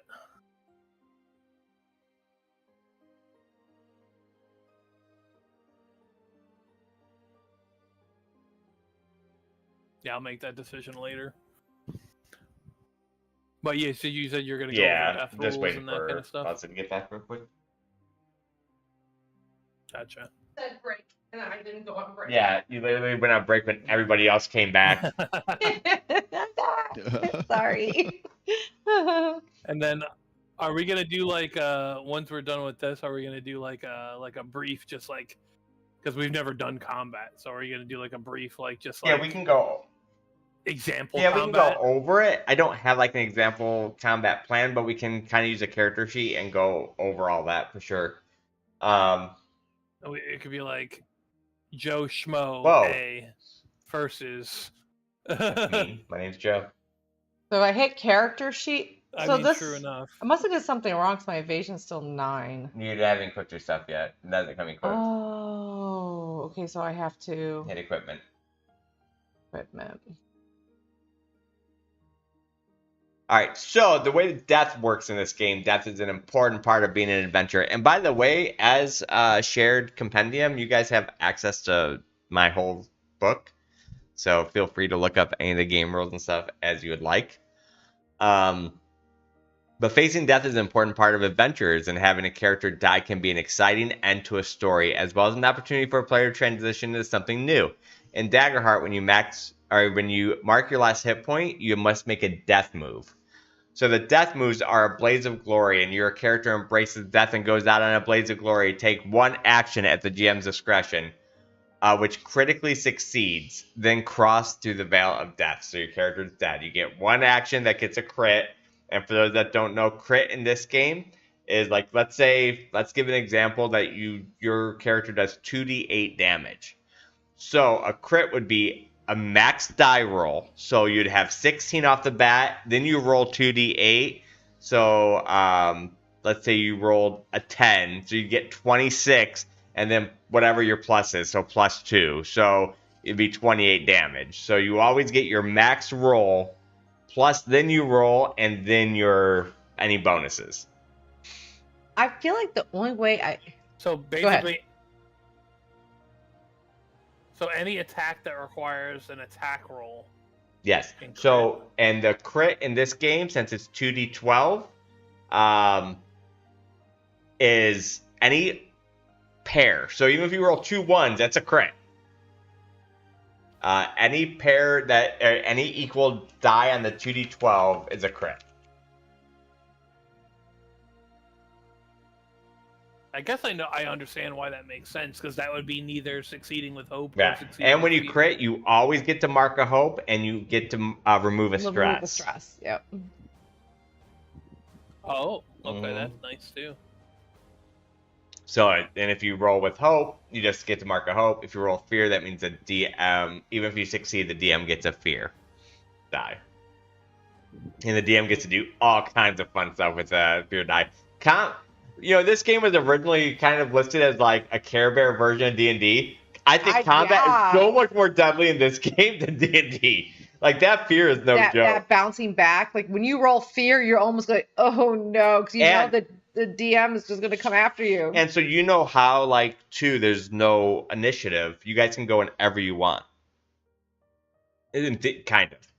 But let's say you guys are like sitting there collaborating too long, the DM can just jump in and be like, all right, since you guys aren't doing anything, it's my turn. You have to spend a fear to do it, though. No. No. Not if you guys take too long. It would take too long turn. to keep the. And it's up to the DM's discretion. You shouldn't just jump in and do it, but like, let's say you guys are just taking way too. Maybe you'd be like, and I'm about to, and then Nag like, okay, I'm gonna charge in and hit the guy. Right. Well, if you guys aren't making a move, and then you guys would be like, okay, let's do it. Yeah. But so then the DM can get a turn whenever a player fails a roll or rolls a hope. So even if they succeed or with fear. Yeah. So even if they succeed with fear, it's not the DM's turn. If they fail a roll in general, it's the DM's turn. I guess the DM can choose to use Does it become the DM's turn automatically? Or is it if the DM Nope. uses a fear? Automatically. The DM can use a fear whenever they want to make it their turn, but that's pretty expensive, so the DM probably won't do that too often. But if you roll with fear, it's automatically the DM's turn. And they get one action to move. Now, they could spend additional fear to move more than one character or do more than one move, but it is automatically their turn. If you fail a roll, it's automatically the DM's turn. So therefore, you have to be careful about how many rolls you're doing, because you could give the turn back to the DM. But they also say, don't be afraid.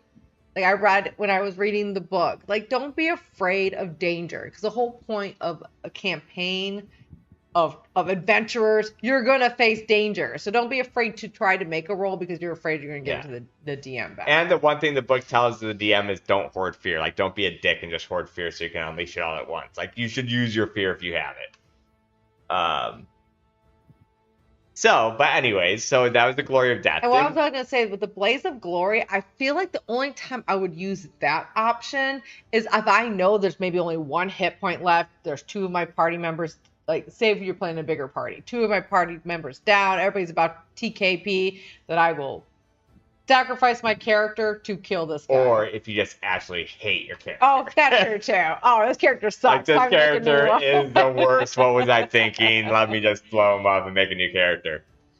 Or you can avoid death. Your character avoids death and faces the consequences. They temporarily drop unconscious, and you can and then work with the GM to describe how the situation worsens. Your character can't move or act while unconscious, but they can't be targeted by an attack.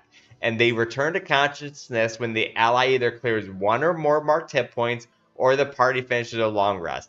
After your character falls unconscious, you roll a hope die. Or you roll your hope die. If it's a value that is equal to or under your character's level, you get a scar, which a scar basically means you permanently lose one hope. So you're only allowed 6 hope a session. Now, the DM can create a quest or something, like a objective that can get your hope back, but it's not something that you can just take a potion for or go to. But since we're only level 1, it's almost you would have to roll a 1 to get a scar. Yeah, early on it's very easy probably to avoid getting a scar. You could get later it. on. All right, so one more time. So if you go down and you choose to avoid death, you're just unconscious. And then you roll a 1d12. Once your party I don't know why they call it up. your hope die. You can really roll. It doesn't matter. Yeah. But it's a 1d12. You can't roll fear with it, basically. Yeah. So. You roll a 1d12, and if it equals or less than your level, you get a scar. But technically, your character will never die in that situation. Unless your whole party wipes, or your party flees and runs away. They can't come back in like a week to try to get your character who's still unconscious. Then your character will die. Wait, if the roll is equal to or less than your level, you get a scar? So at level 1, it'd be pretty hard to get a scar. You'd have to roll a crit 1 to get a scar. So you can really avoid death at level 1. Now, if you're level 6, it's a 50-50 of losing that hope, so. Yeah. And like I said, scars are technically permanent, but the DM can come up with a quest or something for you to be able to regain that hope back. Like a whole quest. But it won't be like an easy thing of like, well, can I just go to a church to pray? Like, no, it would have to be like to beat this big adversary. Get your hope back. Or you could risk it all. You roll the duality dice, which duality dice was referred to a lot. That's 2d12s. Usually 2 different colors that represent 1 hope, 1 fear. If your hope die is higher, your character stays on their feet and clears an amount of hit points or stress equal to the value of their hope die. Divided the hope die value between hit points and stress, however you'd want. Which is very strong, by the way. Bounce you back up at full health. If your fear die is higher, your character crosses through the veil of death. If you critically succeed, your character clears up all hope and hit and stress, hit points and stress. So basically, this is like a 50-50 chance to get your character back up, or It's they so die dangerous. permanently. Die permanently with no like blaze of glory or No blaze anything. of glory or You nothing. just die if you roll your fear. Sometimes or I feel anything. like the Daggerheart campaign has glorified Risk It All because of how exciting it is. But I think it's not something that should be thrown around lightly. Yeah, it's literally a 50-50 chance if your character survives. But if it survives, it's just. You get huge bonuses. But if you to die, it. you're dead. Resurrection is not very easy in this game.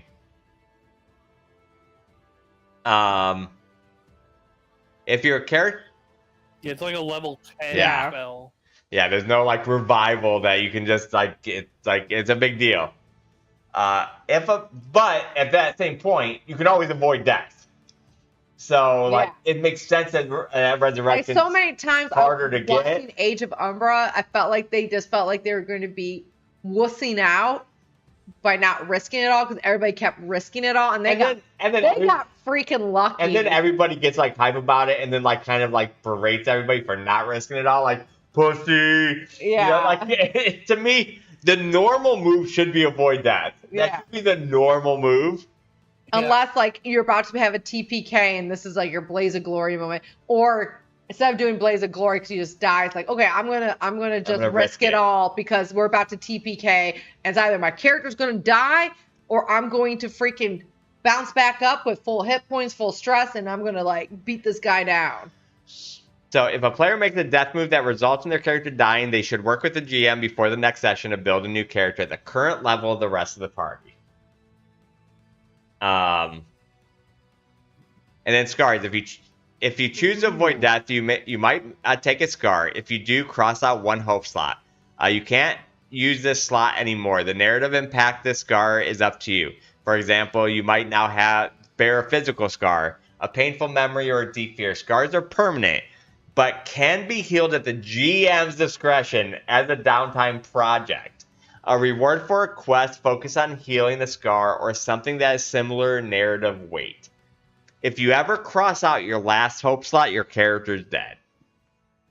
I feel like my stats are wrong here. So therefore, if you've taken 6 scars, you're donezo. I thought it was +1 agility or something. I have 3 zeros. You're only supposed to have 2 zeros. Yeah, but you have full plate on that. Oh, get minus my agility. Yeah. I keep forgetting that. My full plate really changes things up. Resurrection is possible to resurrect a dead character, though it is often a long, difficult, and costly process. If a party decides to take this path upon a character's death, the GM details steps the party must take to complete the resurrection. There's also a resurrection spell available from the Splendor domain at level 10. Yeah, so I feel that's right. It's where Blaze of Glory can't save you, and you just got to risk it all. Yeah, because if you know the enemy's not almost dead, it's no point of Blaze of Glory in it, right? Yeah. You just risk it all and try to bounce back. Unless, like I said, you just hated that character so much. Yeah, P-Wog, you're right. Option was if you're like, I fucking hate this character. Yeah, this character is garbage. Here, what was I thinking? I'm going to do a try again. Yeah. Get me, very scarred. Get me off this merry-go-round. So we went over the duality dice. It's 2d12s. Yep. One. They're usually 2 different color. One was with hope, one's with fear, and whatever rolls. So we're allowed to tag team. There's also that's really cool. You can tag team once per session with a fellow ally, but you have to spend 3 hope to do so. And it has to be one person spend 3 hope. You cannot share them. Yes, you can't share them. And you only can do it once per session. I don't think once per person per session. Per session. So I could be involved in a tag team with Marshall, and if I spent 3 hope, and then I could be involved with a tag team with King if he spent 3 hope. Now you can be involved in many. You can only start one though. Yeah. You can be involved in them, but you can only start one per with session. 3 hope per session, which is kind of cool. Can a tag team interrupt the DM's turn when he's like spending fear and stuff? Nothing can interrupt the DM's turn when they're spending fear and stuff. Yeah, that is the. Okay, so what is a tag team? So what's really cool about the tag team, instead of because you can always choose a hope to help an ally with their attack roll. Like say say we're right by each other, Kane, and you're like, I'm going to do an ice spike to strike the enemy. I could be like, well, I'm going to spend a hope to help you, and I'm going to shove my shield to make the ice spike go even harder. So that's me just helping you, and I give you an advantage dice, which I would roll a 1d6 to help you succeed that roll. Or we could choose to tag team, and I could be like, I'm going to spend 3 hope. We're going to tag team. I'm going to lift you up and push you up on my shield so your ice spike can crash down even harder. We both get to roll damage dice then. No, well, so right?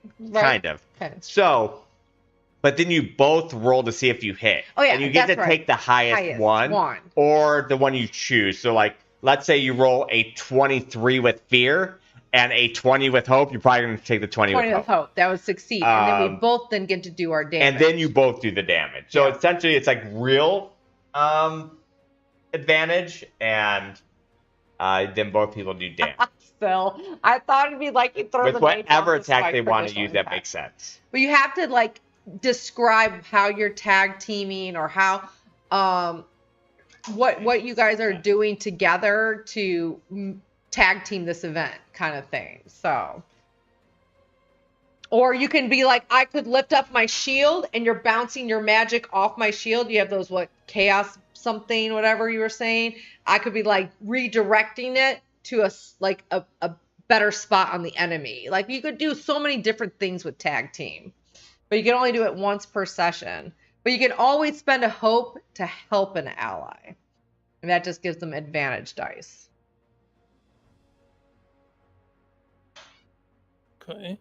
And they'd recommend don't you're constantly rolling actions and hopefully collecting hope dice. Hoping to collect hope? Yeah, hoping to collect hope.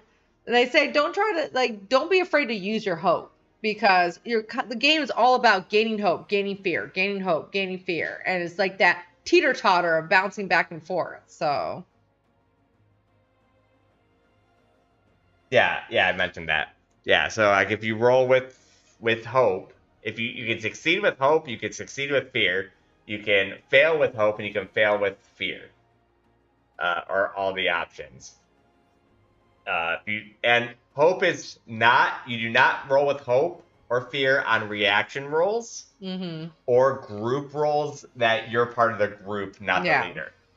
So you don't have to worry about. But as the leader, they roll with hope. I roll with hope and fear. Right. So say we're the leader. Wow, way to take claim of the leadership already. Let's say here's an idea. Say, because in Daggerheart there's a lot of environmental checks that Jay will create, and say, okay, as a group, say we're in a cave and it's caving in on us, and Jay would be like, okay, as a group, you're trying to escape this cave. Who's on lead point? You guys might say, oh, Bruna is, because I have the strength and the syndrome. Get behind me. So I'll get some advantage of it. So you guys would each roll a reaction roll to add, say the check was a 10. If you roll an 11, you give me a +1 to my roll. Say if Marshall rolled a 9, -1. So now those cancel each other out. I just have to roll with my bonuses and see if we make it through. That makes sense to everybody, or does anyone have any questions?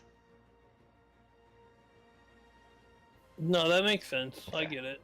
And rolling with advantage or disadvantage in this game is just adding a 6 die. Unless you have an ability. There are some abilities out there. Or subtracting. That's what I said, adding a 6. Yeah, it could be either adding or subtracting. Yeah, you're just bringing it on a d6, and it could be hurting you or helping you for advantage or disadvantage.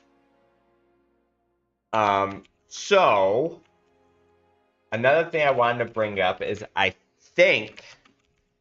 highly thinking about playing this campaign on Tailspire. Do you guys know what Tailspire is? Nope. All right. So basically, we'd have to use Tailspire and would use Roll20 for the for like some of the rolling and stuff. And to see your character sheets. Yeah, or mainly to see your character sheets, because actually I think we can roll mostly on this. So I'm going to show you guys. I'm going to put it on stream, but also share my screen in Discord. It's pretty fucking awesome, honestly, though. To create his battle scenes for this. Okay, so I'm streaming on Discord for those that just hate my stream and don't want to watch it. The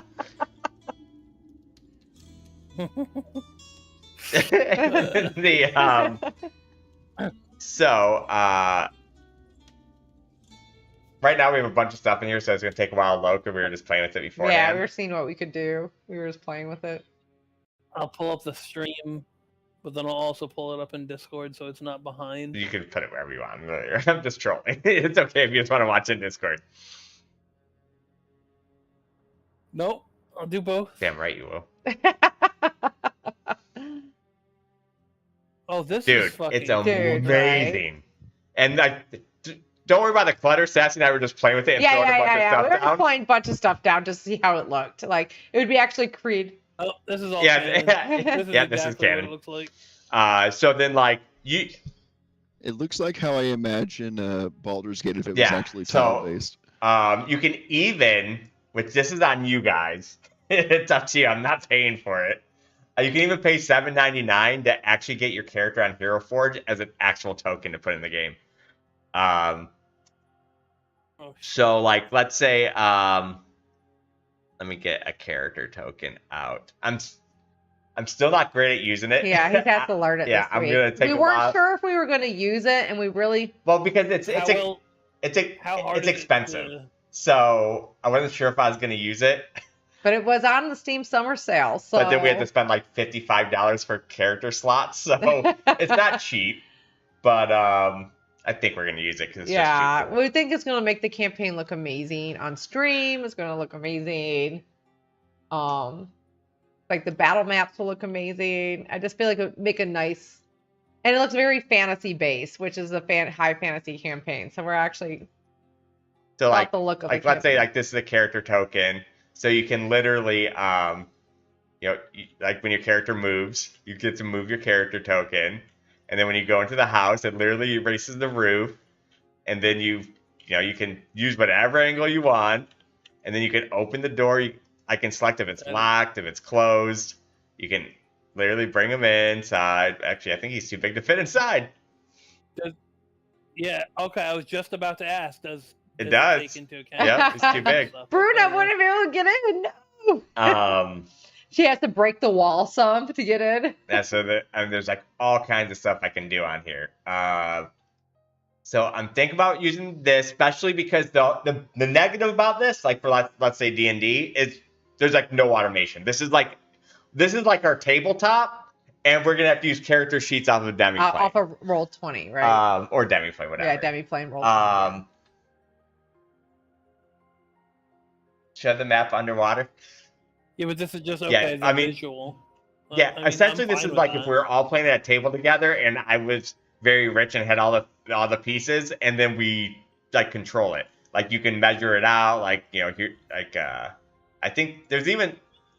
Now, are we going to be able to move our own pieces? So like, do we have? That's why I'm paying the money.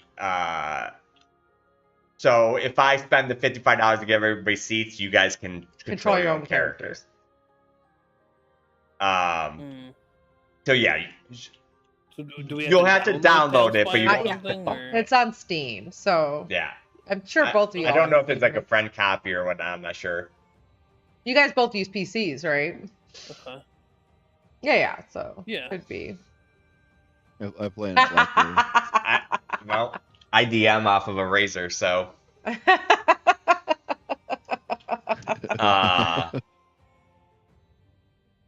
And you said you could pay like $8 for your own token. If you so you go to Hero Forge, and it's like $7.99 when I went there today to check the price. And yeah, then you can actually build a character however you want. You can import it, and then I think you send it to me, and then I think I put it in here for the Hero Forge access. But yeah, it's fully integrated with this game. I wonder how well I can make my dude look. Yeah, I haven't messed around with Hero Forge too much, but it seems like a very popular site for miniatures because you can even. So if we're gonna use this, I feel like the least I could do is spend $8 to give you a token. It looks like my character. Yeah, however you want. Otherwise, we're gonna have generic fucking lizard guy as my character. Well, We just thought it'd be really cool looking for the stream and for the YouTube channel, and it'd be fun to play on But too. you guys agree this is pretty damn cool, though, right? Like, I'm not crazy. Yeah, Fantastic. yeah. That's. I mean, I wasn't lying. I was very open with what. And we thought it would be Yeah. more for My the opinion. battle maps because Daggerheart is this a is lot gonna of be a theater of lot the more. mind. So Yeah, it's a lifetime use product. There's no monthly charge. It's just lifetime. so this would be like the battle maps and stuff And like there's like that. some underwater scene right here where you can like there's literally underwater. That is really cool. Yeah, I don't know why this isn't more popular. The only thing I could think of is like I said, for our D&D campaign, we do so much stuff that's automated, and this has barely any automation. Yeah. So we'd that's be the only thing I using- could think of. So when we play, you guys would have to have Yeah. Tailspire opened and Demiplane or Roll20 be able to like mark your sheets and stuff. Because one thing I about think I'll still use Roll20 mainly because like I can still show like theater of the mind pictures on Roll20. you could show theater of the mind. But when we go to pictures combat, of it'd almost be like when characters Matt Mercer brings out the map. We'll we'll bring out a Tailspire map for us to do combat, which we thought would look really cool and really encompass the whole campaign and make it feel very like real, get that fantasy feel to it. Yeah, like when you make a character fly, I don't know how to use any of this stuff yet, but you can literally make them just like stay in the air, and you can just drop them like this. You can roll on here too, which I'm looking up on how to get mods, because there is actually a mod that puts duality die. But even if technically we didn't have duality die, you could always just say the first die is a duality die, because it shows your you hope like die, You say first one's hope, second one's fear. yeah, because it doesn't show the highest one first. It Oh, you just can shows create the- an Underdark and everything, people. Yeah, you can do There's so many pretty much options. anything you want on this We were site. just placing a bunch. There's some custom made ones you can make. Yeah, make Sass and things I from were just like, what does this look like? And we just kept throwing stuff on the map. We were just seeing. I go, oh look, there's ships. Oh look, there's this. Oh look, there's a village that was created. But We can- literally, like, you can go. I get rid of this. So how does this? Okay, I found Tailspire on Steam.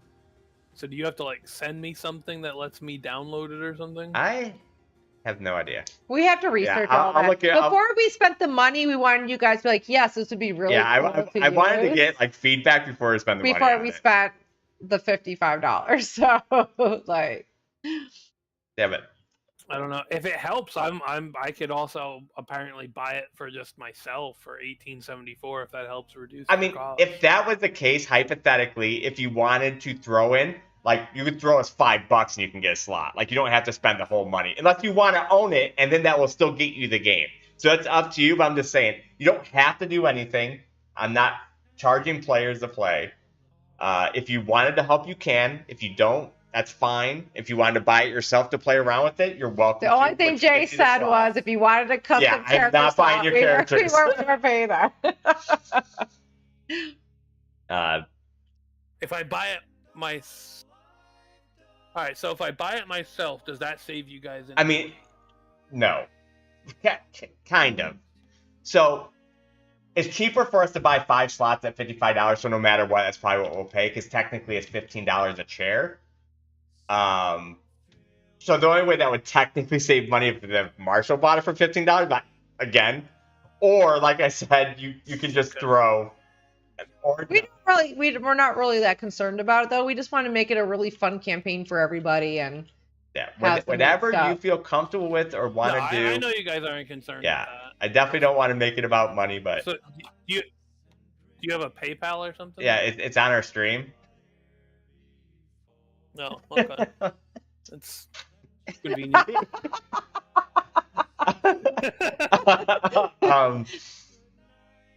But no, we just wanted to get your guys' opinion on it before we spent the money. Because if you guys were like, no, we don't, this isn't cool, we were like, we're not going to spend the money then. Yeah. I'm like, they'd be crazy if they don't think this is cool, but maybe I'm just crazy. I don't know. But I think this is really cool. I still have to learn it. Cause yeah, I'm trying to remember how to get the dice up.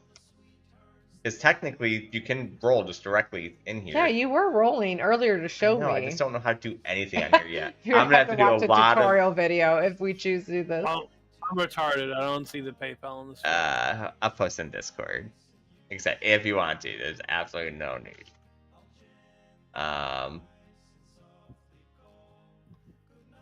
Ooh, now I hear myself. Gross. What a stupid voice. Now I know why you don't watch.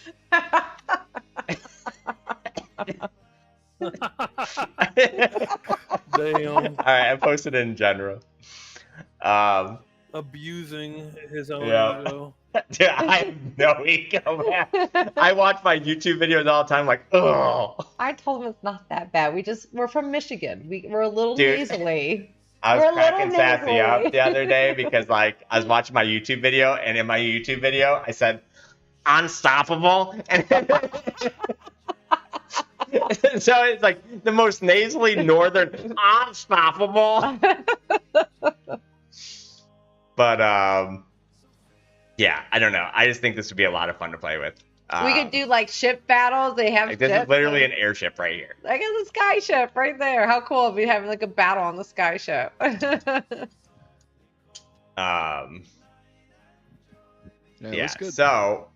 So I think we're gonna use this, but like I said, you just have to be comfortable with using kind of two programs at once because your character sheets and stuff I don't think will be on here. What's cool about the demiplane though, we should be able to. We can mark our Your HP. stress, you can mark your armor. Because one thing Jay said, we're gonna have to with Daggerheart is so involved with constantly marking hope, a lot of tracking of hope, stress. He can't keep track of it all for us. So we're definitely like, if we need to mark a stress, we need to mark a stress. Yeah, it's ridiculous, isn't it?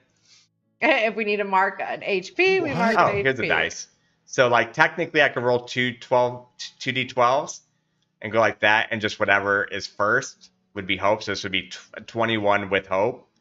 But there is supposed to be a mod that adds duality. But we could technically do a lot of rolling in here because there is that option. But just like I said, nothing's automated. But Daggerheart is so new, not much is automated anyway. So I think it's a perfect time to use Tailspire for it.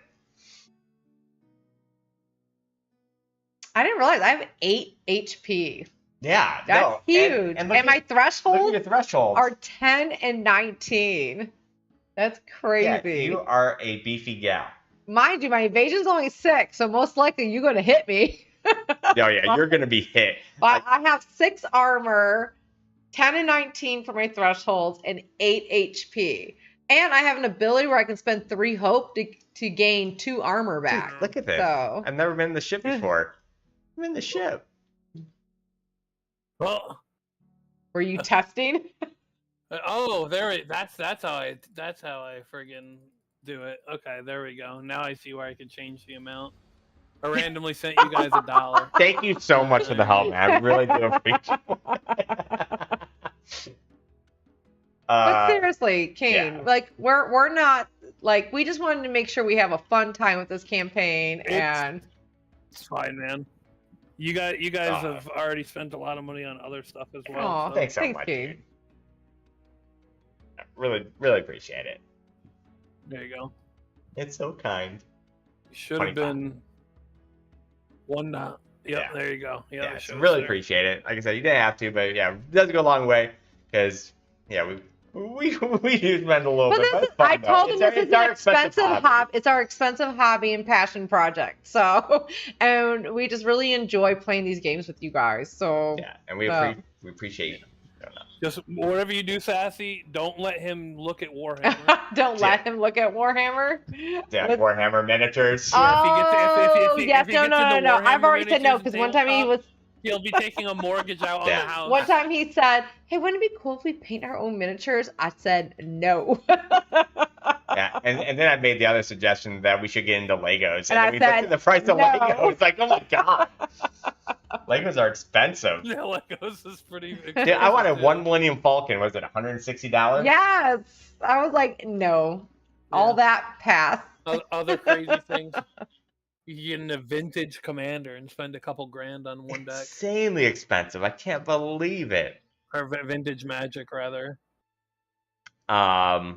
But I just think it would look so cool, like because we stream and record all these sessions just to be able to go back to some of our sessions and see how cool it's like the maps And you the can make all your own world. maps. Like these are like stuff that other people built, which is cool. You can put in there, but yeah, you can literally go to build mode and like And literally build your just own build maps your own and stuff. maps. Yeah. There's the water looks really cool. What was the one with the like there was like a river you're showing me and the water looked really cool. Mm-hmm. So we can create some cool battle maps for Daggerheart.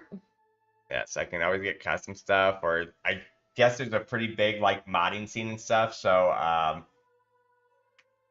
fuck yeah, seriously. No, you just being here. Yeah. We need the people being here too and watching I'm us just having glad you fun can with enjoy us. it. Like I said, this is a I passion. definitely don't want to make it about money or anything. This is a passion. I was just saying. Yeah. My only point was I'm not paying for the heroes. The heroes. Yeah, I'm looking at the Hero Forge. Yeah, I want to play around with it too. I haven't got a chance. I really just discovered it before. At least stream. since you're the DM, you only have to pay for my character. Yeah, true. But yeah, so I think we're gonna do that as long as you guys are comfortable with using more than one program at once. And if it doesn't work out, then we just switch back. But I think it's gonna work out pretty good. Here's water. Yeah, hopefully there's a way to play it in like windowed mode because my one monitor. Oh, that's right. Rip. Let's see. Settings. We're really hoping, Daggerheart is so new. That's what we're hoping, because it's hard to break into D&D because it's so old. But we possibly could break into Daggerheart. Yeah, and plus I see not that many campaigns running right now to even so I'm hoping people really enjoy our campaign. We want to make a really good quality campaign for you guys. I'm already loving our characters and our character dynamics. I think we're going to have so much fun with it. So I'm trying to see the settings. I can't believe I have 8 hit points. How many hit points do you guys have? HP. I have 6 HP. 6 HP and 6 stress. I think everybody's sick. You can't move your stress up, right? But you can get more stress. Okay. When you okay. So I only have 6 stress. I have 8 hit points. I have 6 evasion, which is awful, but 6 armor. And I have a lot of abilities that allow me to use my armor and to use my hope to get more armor. Yeah. The max level version of this character that I built out, if I stick with everything that I picked in the example build, ends with 9 HP and 10 stress. Look at it. And then he'll have 6 hit points. He'll have fear tracker. 6. Oh, there's a fear tracker. He'll be able to get his evasion to 18 as long as he maintains 2 hope from Conjure Shield. Okay. So and then it looks like there is a mod right now, which I'm gonna try to get working, that has a basic Daggerheart character sheet. But I'm assuming you're still probably gonna want to use the Demi Fight one. Demi Fight one looks so good. Very basic, but at least you can maybe get quick information at a glance with this. But yeah, it looks pretty basic. But does anybody have any questions or anything on the campaign or about anything before we wrap up session 0? Not really. I'm gonna have to figure out what that other super precise skill is gonna be. I have to do a lot of backstory stuff, so. But yeah. Okay. Yeah. My Discord is always open. If you have any questions or anything like that. We are starting next week, Monday, 5 p.m. Yeah. Everybody okay with that? Yeah. Monday, 5 p.m. Yep, 5 p.m. to 9. Calendar. We can leave it up to if I don't know if anybody has a hard cutoff at 9, but we're just going to set it at 9 and I don't. Okay, so we'll always usually ask you for that in session. I'll still always try to end by 9, that way if you do make plans. But there might be times since nobody has a hard cutoff that I might be like, are you guys good to keep going for a little bit? Because we're almost, but Right. I mean, individual sessions, there could be something where like, oh yeah, I'm going out after Right. session. So hard cutoff maybe Correct. for that session, but yeah, I have no problem with that. But so we'll save right now 5 to 9. So if you do want to make plans, you can make plans around that. But if nobody ends up having plans, we might end up going a little bit over, because this campaign, I have a feeling, is going to, especially to start, is going to move a little slower, because this is going to be a beginner campaign. Please feel free to ask questions. It's going to be a learning campaign. Like in our D&D campaign, I figure we're all kind of veterans at this point, so it's like I like to keep the story continuing. In this campaign, please feel free to be like, yo, I don't understand this. And then we'll talk about it. We'll pause and go over everything. Yeah. I'm learning too. I definitely feel like that'll definitely. Yeah, which is totally fine. I don't want anyone to ever feel like that, because like I said, I know in D&D sometimes I'm like, all right, guys, let's just keep it moving, because I'm trying to keep a pace going, because that one I figure we've all played. This one is brand new. Please feel free to stop. We can discuss stuff, even if it kind of interrupts the flow of it. We're all new to this, right? So I'm not going to have all the answers. Right. The good thing about, though, Daggerheart, is they literally say in the book that this game, the rules are a rough thing to follow, but always go with what makes sense for the story. So the frog dies underwater at 9 p.m. or rules. Yep, frog drowns, session 1. Oh, I can't breathe. Oh, blah, blah, blah, blah, blah. So I have a lot of learning to do this week for this program. That's going to be fun.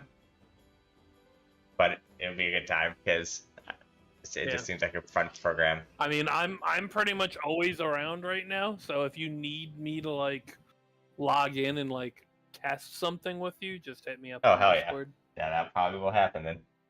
I'm excited though. I think I really like the connection thing. I do too. I think that's actually. Have you come up with a name yet, Marshall, for your character? Yeah. Yeah, not yet. A friend's helping me workshop. Okay. But no. Well, to Bruna, you're just Rusty or Rust Nugget or Nugget. Rusty Nugget. Yeah, but I think Rusty's kind of fun. But yeah, we'll have to think of something. I mean, in theory, you could almost go with something like that, because like, I don't know what your history is, what you remember, but it could just be like, when Bruna's the first person you saw, she'd start calling you Rusty Nugget. You just kind of thought your name was Rusty. I guess I'm Rusty. Yeah. So yeah, it kind of. Maybe my only memory is of the nefarious happenings, and everything else is wiped. And well, it could be like almost wiped, and it's something like maybe you can gain memories over time, like stuff comes back to you. Yeah. Or you have bits and pieces and trying to connect them all.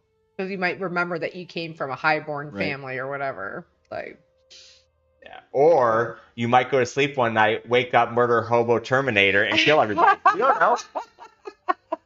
Maybe you're an assassination robot sent from the future into the past to stop Bruna from being so swole. Oh my God! Arnold Schwarzenegger was in that movie. They got rid of me for their safety. Full on killing it. Maybe John Connor's the one that sent you there. You don't know. But I will let you guys go. It's actually a very good session 0. Yes, that was actually really fun creating everything. Again, if you guys have any questions, feel free to ask. I think at the moment we're just going with 3, unless just like something really cool happens that brings in a 4th. But I think for the time, I think lower number party is better for learning. So, but we can always add people as we go too, if need be. So thanks, guys. I appreciate it. I'll see you guys tomorrow, actually. Contact me on Discord if you need anything. Yeah. Oh, yeah. Yeah. We'll see you tomorrow for the Hollow Cycle. See you tomorrow. See you mañana. Thanks, guys. Tomorrow. Yeah, There's always tomorrow. Liz, thanks for hanging out. I appreciate it. Plug everybody. There's awesome Calder. Thanks for being here, guys. Yes. Spock, as always. Remember tomorrow. That was a really nice. I did read that when Jay was talking. What? Pewog says, now your Monday show's awesome too. We're just going in being a night of escape. So that was a really nice compliment. Thank you. Yeah, so Monday, Tuesday, we're gonna have Daggerheart and D&D back to back. Yeah, I definitely have to learn to back-to-back manage my shows. time a little because running 2 campaigns gonna be a lot. He doesn't plus want to working, drop plus the quality of one no, campaign. I want them so, both to be awesome. So because right now the Holocycle has been an awesome D&D campaign that we're doing. So yeah, I've been really enjoying that. So far, I guess the characters I have right now, I have Fizzla, Cinderspark for my D&D campaign, and now I have Bruna Bogslabber. That's why, so Fridays, every other Friday, I was offered the opportunity to join a D&D campaign as an actual player. So I'm going to try to do it, but my schedule's so full. I told them, I am so willing to try because it'd be fun to be a player for once, but I can't guarantee I'm going to be able to keep up with my schedule. But hopefully I can actually play on a campaign on Fridays. So that'd be pretty cool. But yeah, the schedule is definitely filling up, especially with working and everything. So maybe we'll just get a big sponsorship. Yeah. Forever a DM. He does such a good job with that. He does enjoy it though. Yeah. He enjoys creating. Jay has a very creative mind. Yeah. And so he really enjoys creating these worlds, creating these custom campaigns. I enjoy playing a lot as well. It seems like if most people from the D&D community like to either DM or like to play, they usually don't like to do both. I will say I do thoroughly enjoy both, but if I had to choose, I think I'd rather DM because I do enjoy the world building. Both of these campaigns are literally just came up from my mind. And I think that's a lot of fun just to be able to use your creativity to build. So, question to you, because when you first started DMing, we did the beginner campaign. That was a module. Dragon of Iceshire Speakers. Peak or something. Yeah. And then we did the Curse of Strahd, which was a big D&D very well-known D&D campaign. Do you prefer DMing custom that you've been building now, or you prefer to DM? I prefer doing custom for sure. I don't like following any rulebook. I've learned that because honestly, Curse of Strahd is my least favorite to DM. That you had DM'd? Yeah. It was so... very structured? Yeah, it wasn't until the end that I started just kind of going off book and saying fuck it, but it was so structured, and I didn't like that. The first campaign we did was structured, but it was so basic that I just pretty much made my own story of it. Yeah, because it was... I used that as a guideline, but 70-80% of that story was pretty much me making it up, just using their basic... Well, so far your worlds, you're creating the lore. I don't even know where you had time this past couple weeks with doing the other campaign to have all the lore you've already created for this campaign. I think a lot, but I have such a hard time going to bed because I'll constantly be thinking, and then I'll grab my phone and start typing stuff up, or oh, we didn't choose our faction. No, guess what I'll do at the beginning of session 1. Oh no! People didn't think about it. We got into the rules and stuff. The whole point we created our characters so we knew what faction we wanted to choose. We didn't finish that. Oh no!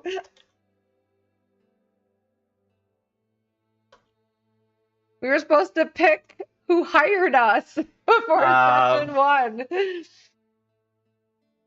So, but yeah, I'm constantly thinking, even the job I'm doing right now is I'm just driving, DoorDash and stuff. And I even have a little recorder with me. So whenever an idea pops in my head, I just record it. And so I can remember later. Because usually most of my ideas come weird times. Yeah, at weird ass times. Where you're just thinking. I'm excited. I'm excited for both campaigns. Both campaigns have been super fun. Yeah. I'm excited to really dive into Daggerheart because it's so brand new. I'm excited about a whole week of diving into this Tailspire so I can learn it inside and out. Guys, that is one thing. I am very obsessed with personality, by the way. I should show you the first map I made on Dungeon Draft, and now all the maps we've seen in so far in our Hollow Cycle has been made by me. Yeah. Like, I started off so bad not knowing how to do anything. And you did some streams. I remember you did some streams I did. of learning how to do the stuff. Uh, Session part 0, Yeah. part 2 next week.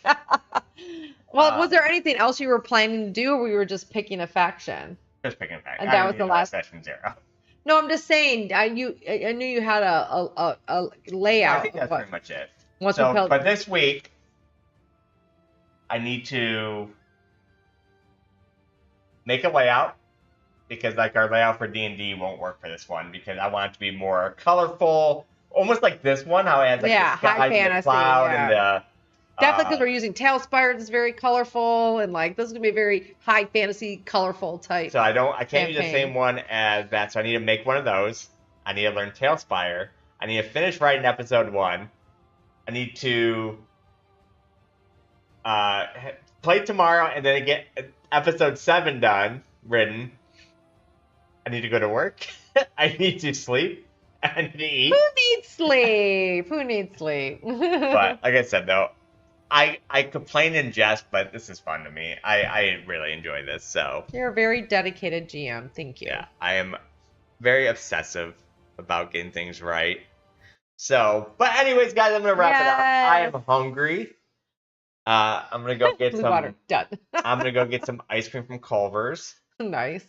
And make Sassy watch me eat it. Nice.